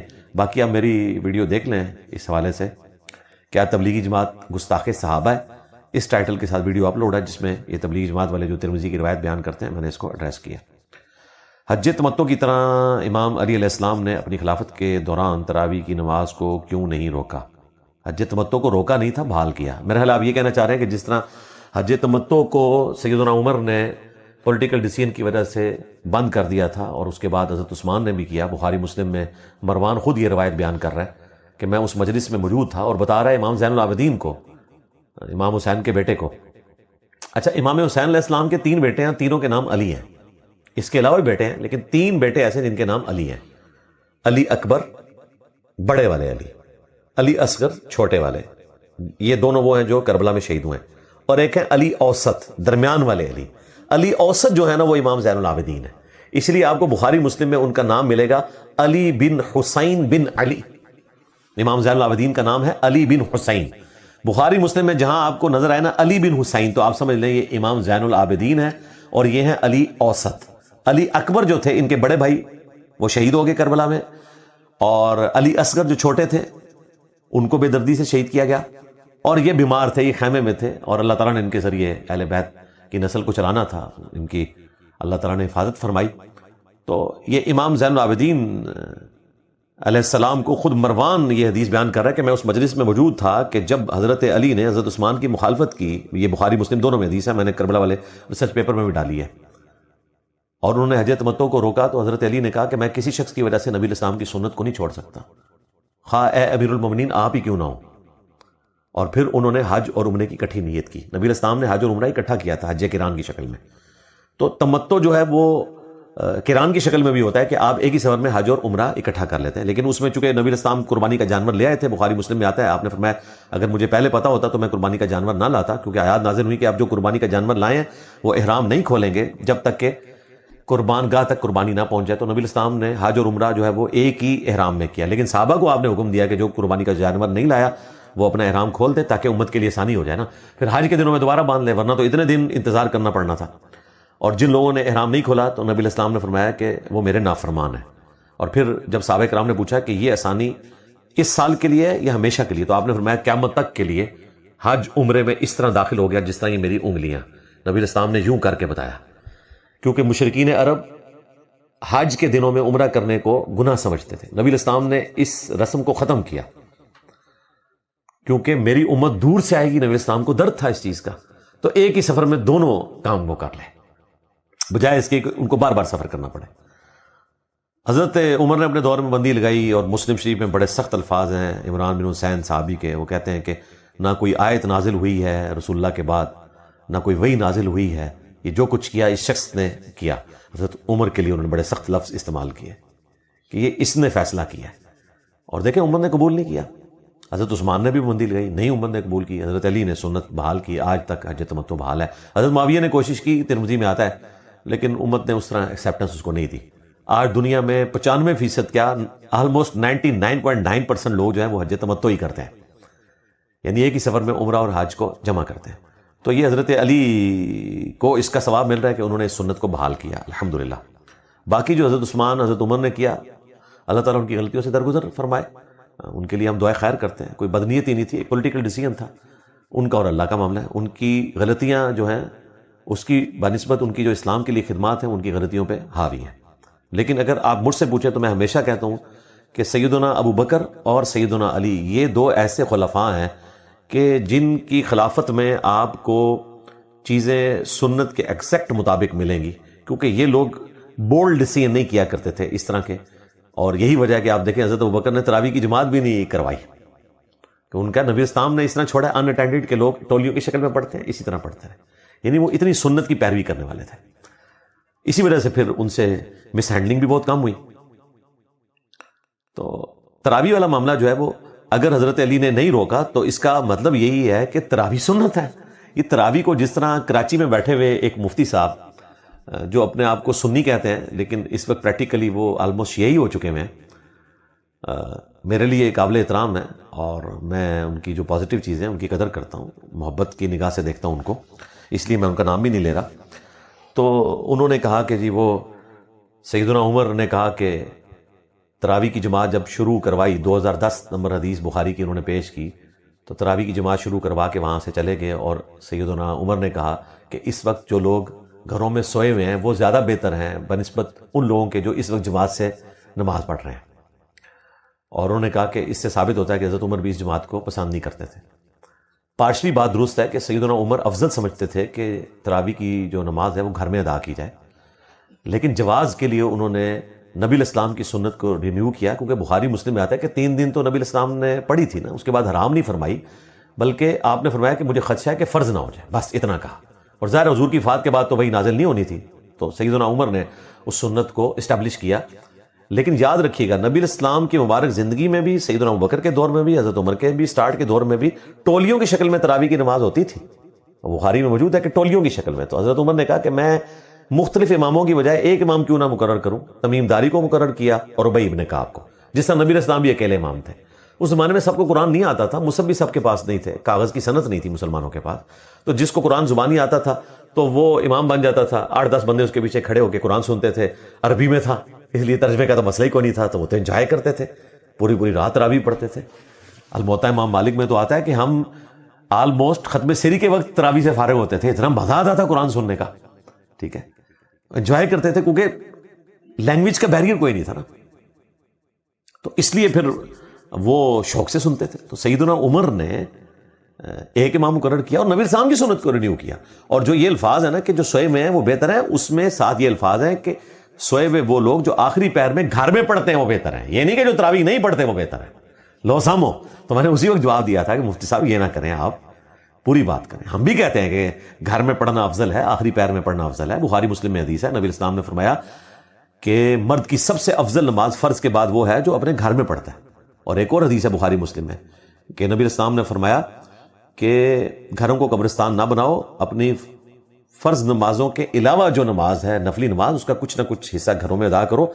اور مسلم کے تو الفاظ ہیں کہ اس کی وجہ سے گھروں میں برکت ہوگی. یعنی قبرستان میں مردے تو نمازیں نہیں پڑھ رہے ہوتے نا.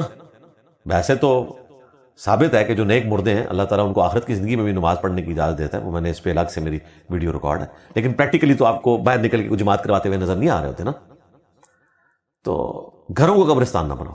اور ایک اور حدیث ہے بخاری مسلم میں، جامع ترمذی میں بھی تفصیل کے ساتھ، کہ نبی الاسلام نے فرمایا کہ مرد جو فرض کے علاوہ نماز اپنی گھر میں پڑھتا ہے، یعنی فرض تو اس نے مسجد میں پڑھنا ہے، نفلی نماز وہ میری مسجد نبوی میں پڑھی ہوئی نماز سے بھی افضل ہے. اندازہ کریں، یعنی مسجد نبوی میں نماز پڑھنے کا جو ثواب ہے اس سے زیادہ ثواب ایک شخص کو اس وقت ہوتا ہے جب وہ گھر میں نفلی نماز ادا کرتا ہے. تو یہ 3 حدیثیں کانزیکٹیو بخاری مسلم کی میں نے بیان کی ہیں. تو سیدنا عمر بھی آخری پیر اٹھ کے گھر میں ہی پڑھتے تھے. جو پڑھ سکتا ہے وہ ٹھیک ہے، لیکن جو بندہ سستی کی وجہ سے نہیں پڑھ سکتا ہے یا اسے قرآن زبانی یاد نہیں ہے اور مقصد تو قرآن پڑھنا ہے، اس کے لیے کہ مسجد میں پڑھے. وہ بھی حدیث ہے جامع ترمذی میں کہ جس نے امام کے ساتھ قیام کیا مسجد میں قیام اللیل تو اسے پوری رات کے قیام کا ثواب ملے گا. یہ بھی فضیلت اپنی جگہ موجود ہے. تو دونوں چیزوں کو پیرلل میں لے کے چلنا ہے، جس کے لیے وہ آسانی ہے وہ کرے، جس کے لیے وہ آسانی ہے وہ کرے. تو یہ بات میں نے اس لیے بیان کی تاکہ آپ کو اس حوالے سے ذرا کلیئر ہو جائے کہ تراویح کی جو سنت سیدنا عمر نے شروع کروائی تھی وہ بیسیکلی سنت کو رینیو کیا تھا. اس لیے انہوں نے کہا نعم البدعۃ ھذہ، یہ کتنا اچھا نیا کام ہے جو میں نے کیا. تو اس کو وہ بدعت حسنہ اور بدعت سیئہ کے چکر میں لے جاتے ہیں. بدعت تو تب ہوگی جب نبی الاسلام نے نہ کیا ہو، تو آپ نے 3 دن تو کیا ہے، تو یہ سنت ہے. تو سیدنا علی کا اس کو بند نہ کروانا اس بات کا ثبوت ہے کہ سیدنا علی بھی سمجھتے تھے کہ یہ اس لیول کی چیز نہیں ہے کہ جسے بند کروایا جائے. جواز یہ حد تک سنت کے ساتھ مطابقت رکھتی ہے. لیکن دیکھیں یہ اس طرح کی سنت نہیں ہے. یہی وجہ ہے کہ کسی کی جرت نہیں کہ یہ کہہ دے کہ تراویح جو ہے یہ مسجد میں پڑھنا واجب ہے. ایون وہ لوگ جنہوں نے مت مشہور کی ہوئی ہے کہ جو تراویح نہیں پڑھتا اس کا روزہ نہیں ہوتا، یہ ان کی فقہ کی کتاب میں نہیں حنفیوں کی، لیکن پبلک کو انہوں نے رٹایا ہوا ہے. وہ بھی یہ جرت نہیں کرتے کہ جی اگر کوئی گھر میں تراویح پڑھے تو اس کی تراویح نہیں ہوگی، اور عورتیں تو ان کی ویسے ہی گھروں میں انہوں نے ارینجمنٹ کیا ہوتا ہے. تو یہ برکت ہے نبی الاسلام کی سنت اور خلفائے راشدین کی اجتہادی عمل میں فرق کی، کہ امت نے اس کو بس اتنی ایکسیپٹنس دی جتنی وہ بنتی تھی، اس کو وہ درجہ نہیں دیا. اسی کے ایکویلنٹ سنت آپ دیکھ لیں عید کی نماز ہے، وہاں آپ دیکھ لیں امت نے اس کو اڈاپٹ اسی سختی کے ساتھ کیا ہوا ہے. وہ بھی سنت موقدہ ہے نا، لیکن وہ عید کی نماز اہتمام کے ساتھ پڑھی جاتی ہے. کیا جنگ میں کافروں کو مارنے کے لیے خود کش حملہ کرنا جائز ہے؟ دیکھیں، اپنی جان لینا اس طریقے سے اس کی کوئی صورت ہو نہیں سکتی. ہم تو اس کو بالکل درست نہیں سمجھتے ہیں. جان اللہ کی امانت ہے، اللہ کی راہ میں لڑتے ہوئے کوئی بندہ مارا جائے وہ ایک الگ بات ہے، لیکن خود اپنے آپ کو مارنا، اور یہ جو آپ کو مثالیں بھی دیتے ہیں کہ 1965 کی جنگ میں پاکستان کے فوجیوں نے جو ہے وہ اپنے سینے کے اوپر بم باندھے اور لیٹ کے، بالکل مت ہے، جھوٹ ہے، کوئی ایسا واقعہ رپورٹ نہیں ہوا. اب تو خود یعنی فوجی بھی بتاتے ہیں کہ یار اس طرح کوئی واقعہ رپورٹ نہیں ہوا. یہ اسی طریقے سے ہے جس طرح داتا صاحب نے آگے راوی کے پل کے اوپر بم پکڑے تھے 1965 میں، اور پچھلے سال جو 10 مئی 2025 کی جنگ ہے اس میں تو 80 شہروں کے اوپر ڈرون گرے اور سارے بزرگ بے نقاب ہو گئے. نہ بری امام نے اسلام آباد کا ڈرون پکڑا، نہ عبداللہ شاہ غازی نے کراچی کا ڈرون پکڑا، نہ داتا صاحب نے لاہور کا ڈرون پکڑا. یہ ساری کہانیاں مشہور ہیں. تو بھائی اللہ سے ڈر جائیں. خود کش حملہ کرنا ہم اس کو بالکل درست نہیں سمجھتے کہ کوئی شخص اپنی جان اس طریقے سے لے. ہاں، لڑتے ہوئے مارا جائے وہ ایک الگ چیز ہے، لیکن اپنے سینے کے ساتھ بم باندھ کے یہ کرنا، جبکہ ٹیکنالوجی موجود ہے ڈرونز کی شکل میں. آپ دیکھ لیں، وہ کل ہم ایک ڈاکومنٹری دیکھ رہے تھے جس میں لبنان کے لوگوں نے فائبر آپٹکس کے ذریعے ڈرونز کا سلسلہ شروع کیا ہے. تو دیکھیں ٹیکنالوجی کہاں پہ پہنچ چکی ہے. اسی طریقے سے آپ یوکرین کے ڈرونز دیکھ لیں، اسرائیل جو ہے وہ اس فیلڈ میں کتنی ترقی کر چکا ہے. تو اس دور میں ضرورت نہیں ہے. آپ دیکھیں امریکہ اتنی بڑی بڑی جنگیں کرتا ہے، اور جب ان کے فوجیوں کی ہلاکتیں ذکر ہوتی ہیں تو آپ کو پتہ چلتا ہے 12 13 14 سینکڑوں میں نے تو کبھی نہیں سنی. اور وہ بھی اتنا کچھ کرنے کے بعد بھی، لیکن ان کے لیے 12 13 بھی بڑی امپورٹنس رکھتی ہیں. یعنی ان کے پاس لیٹسٹ اسلحہ ہے، وہ اپنی چیزوں کو مینیج کرتے ہیں. 20 سال تک وہ افغانستان میں لڑتے رہے. مسلمان جو ہے وہ 10 لاکھ سے زیادہ شہید ہو چکے ہیں وہاں. امریکن فوجی کتنے جو ہے وہ مارے گئے ہیں اس میں؟ سینکڑوں بھی مشکل سے ہوں گے، کیونکہ انہوں نے اپنی ٹیکنالوجی کو بڑا مینیج کیا ہوا ہے. تو اس لیے اس کی کوئی ضرورت نہیں ہے کہ اس طرح کوئی خود کش حملہ کرے. یہ کوئی نیکی کا کام نہیں ہے بھائی. میں اپنی امی کو سمجھانے کی کوشش کرتا ہوں کہ بابوں کا وسیلہ اور ان سے مانگنا چھوڑ دیں. وہ 5 وقت کی نماز پڑھتی ہیں، قرآن کی تلاوت بھی کرتی ہیں، لیکن جب میں بابوں سے دور کرنے کی بات کروں تو وہ ناراض ہو جاتی ہیں، غصہ کرتی ہیں. تو میں نے سوچا کہ ایسے ہی رہنے دوں، ماں ناراض نہ ہو جائے. یار اپنی ماں کو کون آگ میں جلنے دے گا بھائی. پیار محبت سے ان کو سمجھانے کی کوشش کریں. اس کا آسان طریقہ یہ ہے کہ ان سے ان کے مطلب کی بات کریں. یعنی ان کو آپ بٹھا کے سمجھائیں کہ آپ نے وہ طریقہ اڈاپٹ کرنا ہے جو اللہ کے نبی علیہ السلام نے تعلیم فرمایا ہے، یا وہ طریقہ اڈاپٹ کرنا ہے جو ہم نے خود سے بنا لیا ہے. یہاں سے آپ بات سٹارٹ کریں. تو کون مسلمان ہوگا جو کہے گا جی خود سے؟ پھر آپ ان کو مثال دیں کہ بخاری مسلم میں حدیث ہے، نبی علیہ السلام نے وضو کے بعد کی ایک دعا تعلیم فرمائی. اس میں الفاظ تھے بِنَبِيِّكَ الَّذِي أَرْسَلْتَ، اور اس صحابی نے جب اس دعا کو پڑھا بِرَسُولِكَ الَّذِي أَرْسَلْتَ پڑھ دیا. تو نبی علیہ السلام نے فرمایا کہ وہی کہو جو میں نے کہا تھا. حالانکہ نبی اور رسول تو سپرلیٹو ڈگری تھی، لیکن نبی علیہ السلام نے اسے منع فرما دیا کہ جو میں نے تعلیم فرمایا آپ نے وہی کہنا ہے. اس کو آپ موٹی مثال سے سمجھیں کہ فجر کے 2 فرض ہیں، اگر کوئی 3 پڑھے گا اس کے 2 بھی نہیں ہوں گے. وہ یہ نہیں کہہ سکتا کہ یا اللہ ایک فالتو ہے نا، چلو انہوں چھاڑ دے، 2 میرے قبول کر لیں، کیونکہ سنت کے مطابق نہیں ہے. جو صحیح مسلم میں حدیث ہے، سنن نسائی میں بھی، نبی علیہ السلام ہر خطبے سے پہلے کہتے تھے اما بعد فإن خیر الحدیث کتاب اللہ وخیر الہدی ہدی محمد صلی اللہ علیہ وآلہ وسلم وشر الامور محدثاتها وکل محدثۃ بدعہ وکل بدعۃ ضلالہ وکل ضلالۃ فی النار.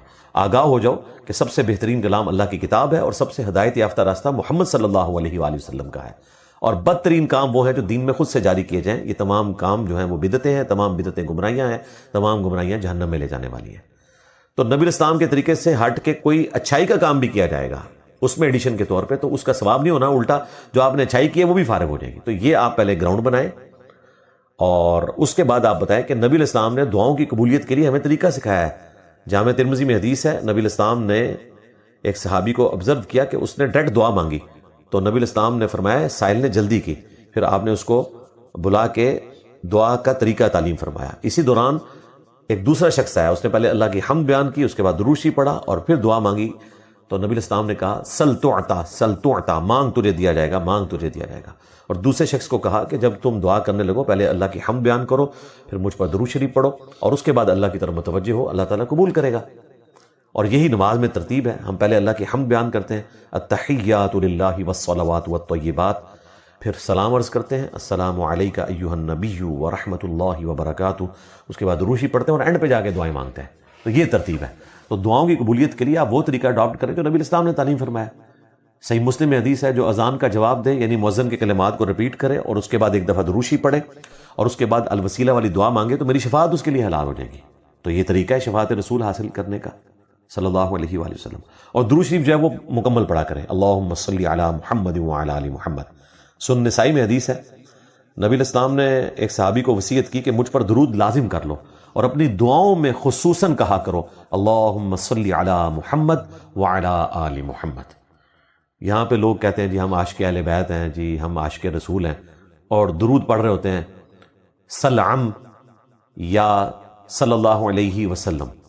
ہمارے جو ایکس مرشد باپا جانی ایکس مرشد تو ہم ہیں، یعنی ان کے مرید تھے، وہ ہمارے مرشد تھے، وہ پڑھواتے ہیں درود صلو علی الحبیب. اور بھائی یہ نہ کہا کرو صلو علی محمد و آل محمد یا صلو علی الحبیب و آلہ. درود پڑھو حبیب پر، ان کی آل کے اوپر. نماز میں تو ہم اسی طرح درود پڑھتے ہیں، درود ابراہیمی میں بھی آل کا ذکر ہے. مکمل درود پڑھیں. ہاں ایک دفعہ مکمل پڑھ لیں، اس کے بعد آپ علیہ السلام بھی کہ آپ دیکھتے ہیں میں تو علیہ السلام بولتا ہوں نبی علیہ السلام کے ساتھ، کیونکہ میں ایک دفعہ کہہ چکا ہوں صلی اللہ علیہ وآلہ وسلم، تو وہ پوری مجلس کے لیے کافی ہو جاتا ہے. لیکن آپ نے لوگوں کو صلی اللہ علیہ وسلم پہ لگا دیا اور صلی اللہ علیہ وآلہ وسلم وہ کہنا بھول گئے ہیں. اور دوسری طرف اہل تشیع نے اسی کو پھر تختہ مشق بنایا ہوا ہے، کیونکہ وہ درود شریف کا بہت اہتمام کرتے ہیں. وہ تو ایمن ائمہ اہل بیت کا بھی نام آتا ہے تو وہ علیہ الصلاۃ والسلام پڑھنا شروع کر دیتے ہیں. تو اس چیز کا آپ لوگ خیال کریں اور اپنے اصلاح کی کوشش کریں. تو اپنی والدہ کو اس طریقے سے سمجھائیں. ہدایہ پورٹل چینل کے اوپر، ہدایہ وکٹری چینل کے اوپر جو ہماری صحابہ کرام سے متعلق اور مسلمانوں کی جنگوں سے متعلق ویڈیوز ہیں ویلیو ایڈیشن کے ساتھ، وہ ان کو دکھائیں. آہستہ آہستہ وہ سمجھ جائیں گے انشاءاللہ تعالی. میں قدم با قدم قرآن اور احادیث کیسے سیکھ سکتا ہوں مدرسے میں داخلہ لیے بغیر؟ جیسا کہ ہمارے اسٹوڈنٹ سیکھ رہے ہیں ہمارے پلیٹ فارم کے ذریعے. مدرسے میں ضرور داخلہ لیں، لیکن ایسے مدرسے میں جو آپ کو قرآن و سنت بتائیں، اور ان سے کہیں کہ ہم علماء سے ہی سیکھنا چاہ رہے ہیں. انجینئر صاحب نے بھی علماء سے ہی سیکھا ہے. یعنی میں آج پوری دنیا کے علماء پہ جو مسلط ہو گیا ہوں، تو میں نے خود تو تحقیق نہیں کی ہے، میں نے علماء کی تحقیق سے ہی استفادہ کیا. باقی علماء کنویں کے مینڈک تھے، اپنے اپنے فرقوں کے اپنے اپنے بابوں کی چیزوں کو پڑھتے تھے. میں نے ساروں کی پڑھی اور پھر خود قرآن و سنت کو پڑھ کے دیکھا انٹلیکچوئل لیول پہ جا کے کہ کس نے کہاں ڈنڈی ماری، اور پھر اللہ کے فضل سے ان پہ مسلط ہو گیا ہوں. میرے نبی صاحب ہے ہی کوئی نہیں، تیرے بابے تھے شاہی کوئی نہیں. تو یہ آپ کو آہستہ آہستہ چیزیں لرن کرنی پڑیں گی. سب سے پہلے قرآن تفسیر سے پڑھیں اور اس کے بعد احادیث کا مطالعہ کریں. میں اس پہ پہلے بھی آج ایک کوشچن میں بول چکا ہوں، وہ آپ اس کو سٹارٹ سے دیکھ لیجئے گا. علی بھائی ابو جان کو سمجھانے کا کوئی طریقہ بتاتے ہیں. ابو جان کو سمجھانے کا کوئی طریقہ دنیا میں موجود نہیں ہے. ابے جو ہیں ناقابل اصلاح ہیں آلموسٹ الا ماشاء اللہ. اس کے پیچھے ہیومن انسٹنکٹ ہے. آپ دیکھیں ماں جو ہے وہ محبت میں بھی چیزوں کو مان جاتی ہے، ابے نہیں مانتے. ان کے اندر ایک وہ جو تکبر موجود ہوتا ہے بلٹ ان، اور وہ بچوں کو بیوقوف سمجھتے ہیں. ابا ان پڑھ جاہل ہوگا، بچہ پی ایچ ڈی ہوگا، وہ بچے کو جاہل سمجھ رہا ہوگا. الا ماشاء اللہ اچھے ابے بھی موجود ہیں، لیکن میجورٹی میں بات کر رہا ہوں. اس لیے میں کہتا ہوں یا تو ابا پیغمبر ہو، اب ظاہر ختم نبوت کی وجہ سے یہ تو سلسلہ ختم ہو چکا، یا ابا جو ہے وہ آپ کی پیدائش سے پہلے فوت ہو چکا ہو. اللہ نہ کرے اس تکلیف سے کسی کو گزرنا پڑے، میں یہ سمجھانے کے لیے سارے آپشن رکھ رہا ہوں. یا پھر وہ آپ کی پیدائش سے پہلے ہی قرآن و سنت کے راستے پہ آیا ہو.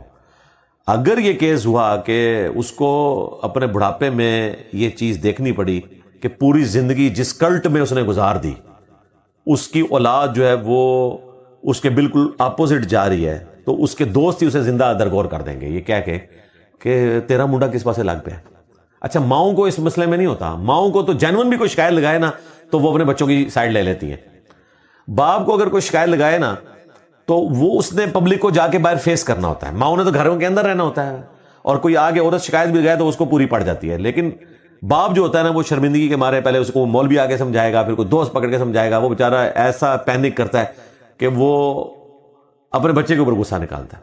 تو ابو کے لیے یہی ہے کہ دعا کریں رب ارحمہما کما ربیانی صغیرا, اور کوئی موقع ایسا دیکھیں کہ جہاں پہ آپ ان کو ہٹ کر سکیں علمی طریقے سے, اس موقع کی تلاش میں رہیں, اور بسا اوقات وہ موقع کارگر ہو جاتا ہے. جس طرح حضرت امیر حمزہ رضی اللہ تعالیٰ عنہ, انہوں نے کوئی کنوکشن سے تو اسلام قبول نہیں کیا تھا. جب نبی الاسلام کو ابو جہل نے مارا اور امیر حمزہ جو ہے وہ واپس آئے شکار سے, ان کو شکایت لگائی گئی کہ اس طرح تمہارے دوست اور تمہارے بھتیجے کے ساتھ, ظاہر ہے دو شریک بھائی بھی تھے امیر حمزہ اور نبی الاسلام کے چچا بھی تھے, ثویبہ جو لونڈی تھیں ابو لہب کی, ان دونوں نے یعنی نبی الاسلام نے اور حضرت امیر حمزہ رضی اللہ تعالیٰ عنہ نے دودھ پیا ہوا ہے ان کا, اس اعتبار سے وہ رضائی بھائی بھی تھے. تو امیر حمزہ جو ہے نبی الاسلام کے پاس آئے ہیں اور پوچھا ہے, تو انہوں نے کہا ایسے ہی ہوا ہے چچا. تو وہ سیدھے پھر گئے ہیں, عمر سیریز میں یہ انہوں نے منظر فلمایا ہوا ہے. تو جا کے ابو جہل کو پہلے تو مارا نا سیدھا, اور پھر کہا کہ آندھا جو ہے نا یہ نہیں کرنا, اور پھر جا کے حضور کو بتایا. نبی الاسلام نے فرمایا چچا میں تو اس وقت خوش ہوں گا جب تو میرا دین قبول کرے گا. تو انہوں نے کہا اچھا اس میں تیری خوشی ہے, لا میں کلمہ پڑھ کے مسلمان ہونا. اور پھر ایسے مسلمان ہوئے کہ آرمی چیف تھے وہ, ہاں بدر میں بھی احد میں بھی. اور میں علا وجہ بصیرت کہتا ہوں کہ اگر نبی الاسلام کی وفات کے وقت حضرت حمزہ بن عبد المطلب زندہ ہوتے تو خلافت کسی دوسرے کی طرف جانے ہی نہیں تھی.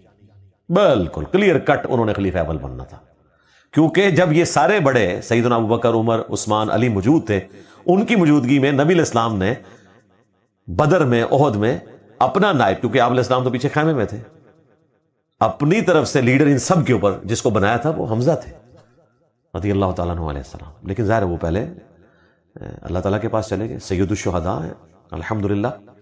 تو یہ چیزیں کارگر ہوتی ہیں, خصوصاً آپ کے جو ایسے کلوز رشتے ہیں بعض اوقات وہ محبت والا پہلو غالب آ جاتا ہے. یعنی جب میں ریورٹ ہوا تو مجھے اپنی دادی اماں کو سمجھانے کے لیے کوئی ایفرٹ نہیں کرنی پڑی ہے پہلے دن سے ہی ان کو, حالانکہ وہ بھی ہمیں بچپن میں مزاروں پہ لے کے جایا کرتی تھی, نہیں پتا تھا ان کو. جب ریورٹ ہوا تو انہوں نے کوئی لڑائی جھگڑا ایک دن بھی نہیں کیا. ٹھیک ہے پتر, ای گل ٹھیک ہے. الٹا وہ میرے والد صاحب سے لڑتی ہوتی تھی سٹارٹ میں نا, یعنی گھر میں مجھے پہلی سپورٹ اگر کسی کی تو میری دادی اماں کی تھی. تو اس کے پیچھے کیا تھا, کوئی علمی تھی, نئی کنوکشن تھی, نہیں, وہ محبت کا ایک پیار کا رشتہ. تو یہ بعض اوقات اتنا کرتا ہے, لیکن یہ زیادہ تر کرتا ہے ماؤں کے کیس میں, دادیوں کے کیس میں اور نانیوں کے کیس میں. ہاں یہ جو مرد جینڈر ہے نا, اس میں جو ایک تکبر والا معاملہ ہے نا, وہ اپنی جگہ موجود ہے. تو ہم دعا کرتے ہیں اللہ تعالیٰ آسانی کرے ان کے لیے, ان کے اصول اور مبادی پہ ان کی اصلاح کی کوشش کریں. اس کے لیے میری ویڈیو دیکھیں, فرقہ بازوں کو سمجھانے کا طریقہ, تو آپ کو انشاءاللہ کلیئر ہو جائے گا. سر ہمارے ملک میں لانگ ٹرم پالیسی نہیں چلتی, بار بار تبدیلی ہوتی رہتی ہے, کیا اس دفعہ بھی ایسا ہی ہوگا؟ یہ ہمارا ملک سے مراد پاکستان ہے یا انڈیا ہے؟ کیونکہ اب مجھے تو یہ بھی نہیں کرنا. اچھا پاکستان ہے, ہاں انڈیا میں تو لانگ ٹرم پالیسی چلتی ہے. انڈیا میں آلموسٹ 33% پارلیمنٹیرین ہیں جن کے اوپر کرپشن کے الزامات ہیں, بلکہ آلموسٹ آپ سمجھیں ثابت ہے. لیکن انڈیا کی اکانومی اوپر ہی جا رہی ہے, صرف اس وجہ سے کہ کنٹینیوٹی ہے. ہم پاکستان میں کہتے ہیں یار اسمبلیوں کو 5 دفعہ اپنا وقت پورا کرنے دیں, حکمرانوں کو عوام خود گرا دے گی. آپ دیکھ لیں عمران خان صاحب اپنے آخری دنوں میں کتنے ان پاپولر تھے, ہر بندہ گالیاں نکال رہا تھا, انہوں نے اپنے زور پہ گر جانا تھا. بس یہ وہ پی ڈی ایم کے چکر میں اڑتا تیر جو ہے وہ بغل میں لے لیا, اور پھر آپ نے دیکھا جو کچھ ہوا یہاں پہ. تو ہم کہتے ہیں کہ اس طریقے سے نہیں, 5 سال پورے کریں, خود عوام فیصلہ کرے. تو مجھے لگتا ہے کہ اب امید ہے, اب جو کچھ پولیٹیکل ریفارمز ہو چکی ہیں پاکستان کے اندر اس وقت, آئین میں 27 امینڈمنٹ, 26 اور شاید اب 28, تو لگ تو رہا ہے کہ یہ لانگ ٹرم ہی معاملات چل رہے ہیں. چلیں وہ ہمارے استاد غامدی صاحب والی بات ہے کہ ہم نے کوئی کفر کا نظام بھی ایمانداری سے اگر کنٹینیوسلی اڈاپٹ کیا ہوتا تو اس کی برکات بھی حاصل ہو جاتی. کنٹینیوٹی بہت زیادہ ضروری ہے. اور جو اس وقت حکمران ہے میں ان سے بھی کہوں گا کہ ساری پارٹیوں کو ساتھ لے کے چلیں. ٹھیک ہے, جو عدالتی فیصلے ہیں وہ عدالتوں میں لگنے دیں اور عدالتیں فیصلہ کریں. یہ نہیں ہے کہ ڈیٹس نہ لگیں جس طرح کہ آج کل عمران خان صاحب کو تکلیف سے گزرنا پڑ رہا ہے. اور اس سے پہلے نواز شریف صاحب کو تکلیف سے گزرنا پڑا، اس سے پہلے بے نظیر بھٹو، ہم تو اس وقت چھوٹے چھوٹے تھے اور ہم تو خیر اینٹی پیپلز پارٹی تھے، پتہ نہیں بتایا گیا تھا یہ کوئی کفر کی جماعت ہے، تو بے نظیر بھٹو ہمیں، یعنی اب میں پرانی باتیں یاد کرتا ہوں، بعض اوقات میری آنکھوں میں آنسو آ جاتے ہیں، چھوٹے چھوٹے بچوں کے ساتھ ایک تاریخ کراچی میں بھگت رہی ہیں، اگلی ڈیٹ انہوں نے اسلام آباد میں لگائی ہوئی ہوتی تھی، اور بعد میں جب پھر نواز شریف صاحب کو اپنی بیٹی کی شکل میں یہ تکلیفیں دیکھنی پڑی ہیں تو انہیں احساس ہو گیا کہ بھئی ہم نے اس وقت زیادتی کی تھی، اور اس وقت خان صاحب کو سمجھ نہیں آ رہی تھی۔ اب خان صاحب کو بھی میرا خیال ہے اڈیالہ میں 5 تفسیریں تو وہ پڑھ چکے ہیں، امید ہے ان کو بھی خیال آ گیا ہوگا۔ تو یہ حکمران جو اس وقت طاقت میں، انہیں بھی سوچنا چاہیے اور معاملات کو پازیٹیولی صحیح طریقے سے لے کے چلنا چاہیے۔ اور باقی جو عوام الناس ہیں ان کے لیے ہم یہی کہیں گے کہ بھائی یہ پولیٹیکل لیڈرز ہیں، ان کو ہم مذہبی پیشوا نہ مانیں، نہ یہ کوئی دودھ کے دھلے ہوئے ہیں کہ آپ ان کی بنیاد کے اوپر آپس میں ایک دوسرے سے بات چیت ختم کرتے ہیں۔ ہمارے ٹیم ممبرز میں کٹر قسم کے جماعت اسلامی کے لوگ بھی ہیں، پیپلز پارٹی کے بھی ہیں، نون لیگ کے بھی ہیں، مسلم لیگ کے اور پی ٹی آئی کے بھی ہیں، لیکن ہم دین کے معاملات میں ٹھیک ہے۔ اور ملک کے پوائنٹ آف ویو سے ہم جب ہم دیکھتے ہیں، پھر ہم نے یہ نہیں دیکھنا، وہ سب سے پہلے پھر ریاست ہوگی، اس کے بعد آپ کی کوئی پولیٹیکل جماعت ہوگی، اور ظاہر ہے کہ سب سے پہلے اسلام ہے جو سب سے بڑا رشتہ ہے، اس کے بعد ہمارا پاکستان کی ریاست کے ساتھ معاملہ ہے۔ تو امید ہے اللہ تعالیٰ کوئی بہتری کا معاملہ کرے، ہماری تو دعائیں ہیں جی۔ کیا روحیں بھی مذکر اور مونس ہوتی ہیں جو جسم میں ڈالی جاتی ہیں؟ نہیں جی، روحوں کا مذکر یا مونس ہونا کوئی رپورٹ نہیں ہوا، جس طرح کہ فرشتوں کا کوئی جینڈر نہیں ہے، ان کا کوئی جینڈر اس اعتبار سے ہمارے علم میں نہیں ہے، کیونکہ قرآن کہہ رہا ہے کہ روحوں سے متعلق تمہیں بڑا قلیل علم دیا گیا، تو ہم بھی اس میں مزید آگے کوئی چیز داخل نہیں کرتے، ہمیں کوئی اس طرح کی چیز بتائی نہیں گی، ہم کوئی تو آزمائی نہیں کریں گے۔ جوائنٹ فیملی میں بعض اوقات چچی یا مامی یا نامحرم ہے، ان کو بائک پر چھوڑنا پڑ جاتا ہے، تو کیا یہ جائز ہو سکتا ہے اگر گھر والے کہیں تو؟ دیکھیں اگر ایج ڈیفرنس بہت زیادہ ہے تو پھر تو کوئی مسئلہ نہیں ہے، یعنی اب میری رشتے میں پھپھو لگتی ہیں، ویسے تو میرے والد صاحب کی کوئی نہ بہن ہے نہ کوئی بھائی ہیں، وہ اکیلے ہیں، لیکن جو ان کی فرسٹ کزنز ہیں وہ پھپھو، وہ عمر میں ان سے بھی بڑی ہیں 75 ایئرز، تو میں ان کو اگر چھوڑنے کے لیے چلا جاتا ہوں کبھی ریلوے اسٹیشن کے اوپر، تو اس میں کوئی ایسا مسئلہ نہیں ہے، بہت بڑا ایک ڈفرنس ہے۔ قرآن پاک میں سورہ نور میں تو اللہ تعالیٰ نے بڑی عمر کی جو عورتیں ہیں ان کا پردے والا معاملہ بھی جو ہے نا وہ ریلیکس کر دیا ہے کہ وہ ایون سر پہ دوپٹہ نہ بھی اوڑھیں تب بھی کوئی مسئلہ نہیں ہے۔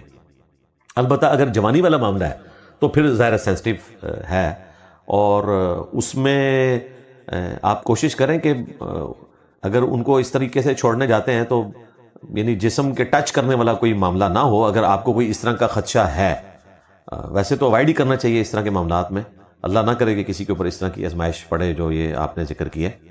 تو اس طرح کی سوچ بھی دماغ میں آنا یہ ایک پازیٹیو سائن ہے اس اعتبار سے کہ آپ اس چیزوں کو فیل کرتے ہیں، اللہ تعالیٰ آپ کے لیے آسانیوں کا معاملہ کرے۔ کیا صرف روزگار کے لیے غیر ملک میں ہجرت کرنا جائز ہے؟ اس کے علاوہ فی الحال کون سا ملک سب سے زیادہ اسلامک سمجھا جا سکتا ہے؟ سب سے زیادہ اسلامک ملک جو ہے وہ اسلامک ریپبلک آف جاپان ہے جی، ہمارے علم میں تو وہاں آپ جا سکتے ہیں، انصاف بھی ہے، لوگوں کے پاس مواقع بھی موجود ہیں، اور 5 سال کا بچہ اسکول بیگ لٹکائے ہوئے اپنے گلے میں گھر سے نکلتا ہے، اسے کوئی خطرہ نہیں ہے، نہ کسی مولوی سے نہ کسی نان مولوی سے، بس سٹاپ پہ وہ جاتا ہے، بس پہ سوار ہوتا ہے، شام کو گھر واپس آتا ہے۔ یعنی دنیا کو جنت بنا دیا ہے جاپان نے، ٹیکنالوجی تو آپ چھوڑ دیں وہ تو کس لیول کے اوپر ہے، یعنی رہنے کے اعتبار سے، اور بندے کو یقین نہیں آتا یہ وہ جیپنیز ہیں جنہوں نے ورلڈ وار 2 میں ایسی وحشت ناک اپروچ اڈاپٹ کی ہوئی تھی کہ خود کش حملے کرتے تھے، خود کش حملوں کے یہ بانی آپ سمجھ لیں، اپنے شہنشاہ کو خوش کرنے کے لیے، ایسی وحشی قسم کی یہ قوم تھی، اور انہوں نے جو ظلم کیا کورینز کے ساتھ، چائنیز کے ساتھ، آج تو لگتا ہے کہ ان سے زیادہ انوسینٹ ہی کوئی نہیں ہے، اس طرح وہ خیال رکھنے والے ہیں۔ آپ کو پتا ہے وہ فیفا ورلڈ کپ جب ہوا تھا قطر میں تو سب لوگ گند پھیلا کے چلے گئے، تو یہ لوگ جاپنیز ان کا گند بھی صاف کر رہے تھے، ان کی جبلت میں۔ ہاں ہمارے پاس مسلم شریف میں 534 نمبر حدیث لکھی رہ گئی کہ صفائی نصف ایمان ہے، practically Islamic republic of Japan میں آپ کو نظر آتا ہے۔ تو آپ غیر مسلم ملک جن کو آپ سمجھتے ہیں وہاں پہ جا سکتے ہیں، ہمارے نزدیک تو سارے مسلم ملک ہیں، مسلمان دنیا میں ہر جگہ موجود ہیں۔ رہے اسلامک ملک تو وہ کوئی وثوق کے ساتھ نہ سعودی عرب کو اسلامک کنٹری کہہ سکتا ہے، نہ پاکستان کو، نہ ایران کو، اس سینس میں جو ہمیں بتایا جاتا ہے خلفائے راشدین کے پوائنٹ آف ویو سے۔ ہاں ویسے آپ نام کے اعتبار سے دیکھ لیں تو ظاہر ہے کہ سارے اسلامک کنٹریز ہیں، تو ہم پریفر کرتے ہیں اگر آپ سعودی عرب جا سکتے ہیں جائیں، گلف کنٹریز کا حال تو اب آپ کے سامنے ہے، یہ ایران اور امریکہ کی جنگ کے بعد تو وہ تو اکانومی کے پوائنٹ آف ویو سے ان کے لیے ایک مشکل صورتحال ہے. تو سعودی عرب ملک ایک اس اعتبار سے اچھا ہے، اگر آپ کو کوئی اپرچونٹی ملے تو ہم تو یہ کہیں گے کہ آپ وہاں پر جائیں. اور ہجرت کے لیے یورپ امریکہ میں جانا رزق حلال کمانے کے لیے تو یہ بھی جائز ہے. اور اگر اس کو کوئی ناجائز کہتا ہے تو وہ علماء ایسے ہیں کہ ان کے پاس اگر آپ ڈالرز کی شکل میں، پاؤنڈز کی شکل میں چندہ لے کے جائیں تو وہ آپ سے نہیں پوچھیں گے کہ یہ کہاں سے آیا ہے. آپ کو کہیں گے غیر مسلم ملک میں نہیں جانا. اپنے چندوں کے اعتبار سے ان کو کوئی ٹینشن نہیں ہوتی. جو گورنمنٹ ابھی ہاؤس لون دے رہی ہے اس کے بارے میں تھوڑا سا بتا دیں. دیکھیں یہ عمران خان صاحب کے دور میں بھی یوتھ لون آیا تھا. میری اس وقت کی ویڈیو ریکارڈ ہے، آپ یوٹیوب پہ جا کے لکھیں youth loan, engineer Muhammad Ali Mirza. In principle تو ظاہر ہے کہ ہم آپ کو مشورہ نہیں دیں گے کہ آپ اس طرح کا لون لیں. اس کی وجہ یہ ہے کہ یہ جو بینک سے لون لیا جاتا ہے سود تو بہرحال اس میں موجود ہے، وہ گورنمنٹ آپ کی طرف سے ادا کر رہی ہے، تو آپ سود میں تو ایک ہیلپ کر ہی رہے ہیں.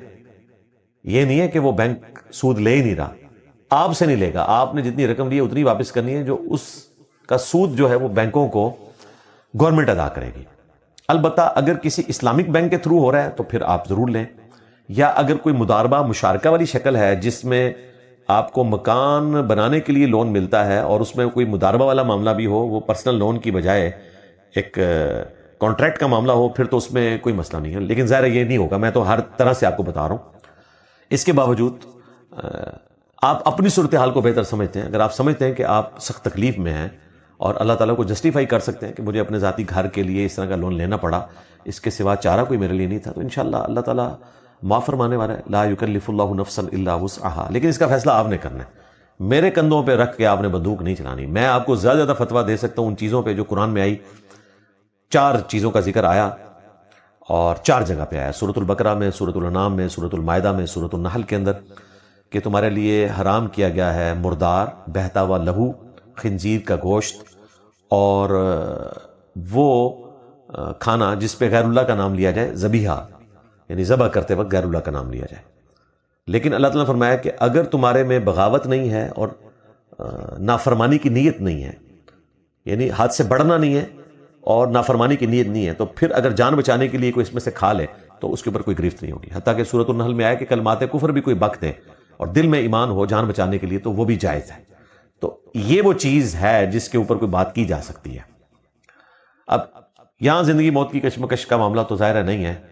مارٹگیج میں جو سودی معاملات ہیں ان سے بچنے کے لیے کئی لوگ ہیں پوری زندگی کرائے پہ رہتے ہیں، اور جہاں پہ اسلامک بینکنگ والا مارٹگیج ہے جس طرح یورپ کے اندر موجود ہے تو وہاں تو چلے معاملہ ٹھیک ہے، کر سکتے ہیں. لیکن بعض علماء نے یہ کہا کہ چلیں ایک مکان بنا سکتے ہیں. اب وہ علماء جانے اور ان کے فتوے جانے، میں تو اس معاملے میں احتیاط ہی کرتا ہوں.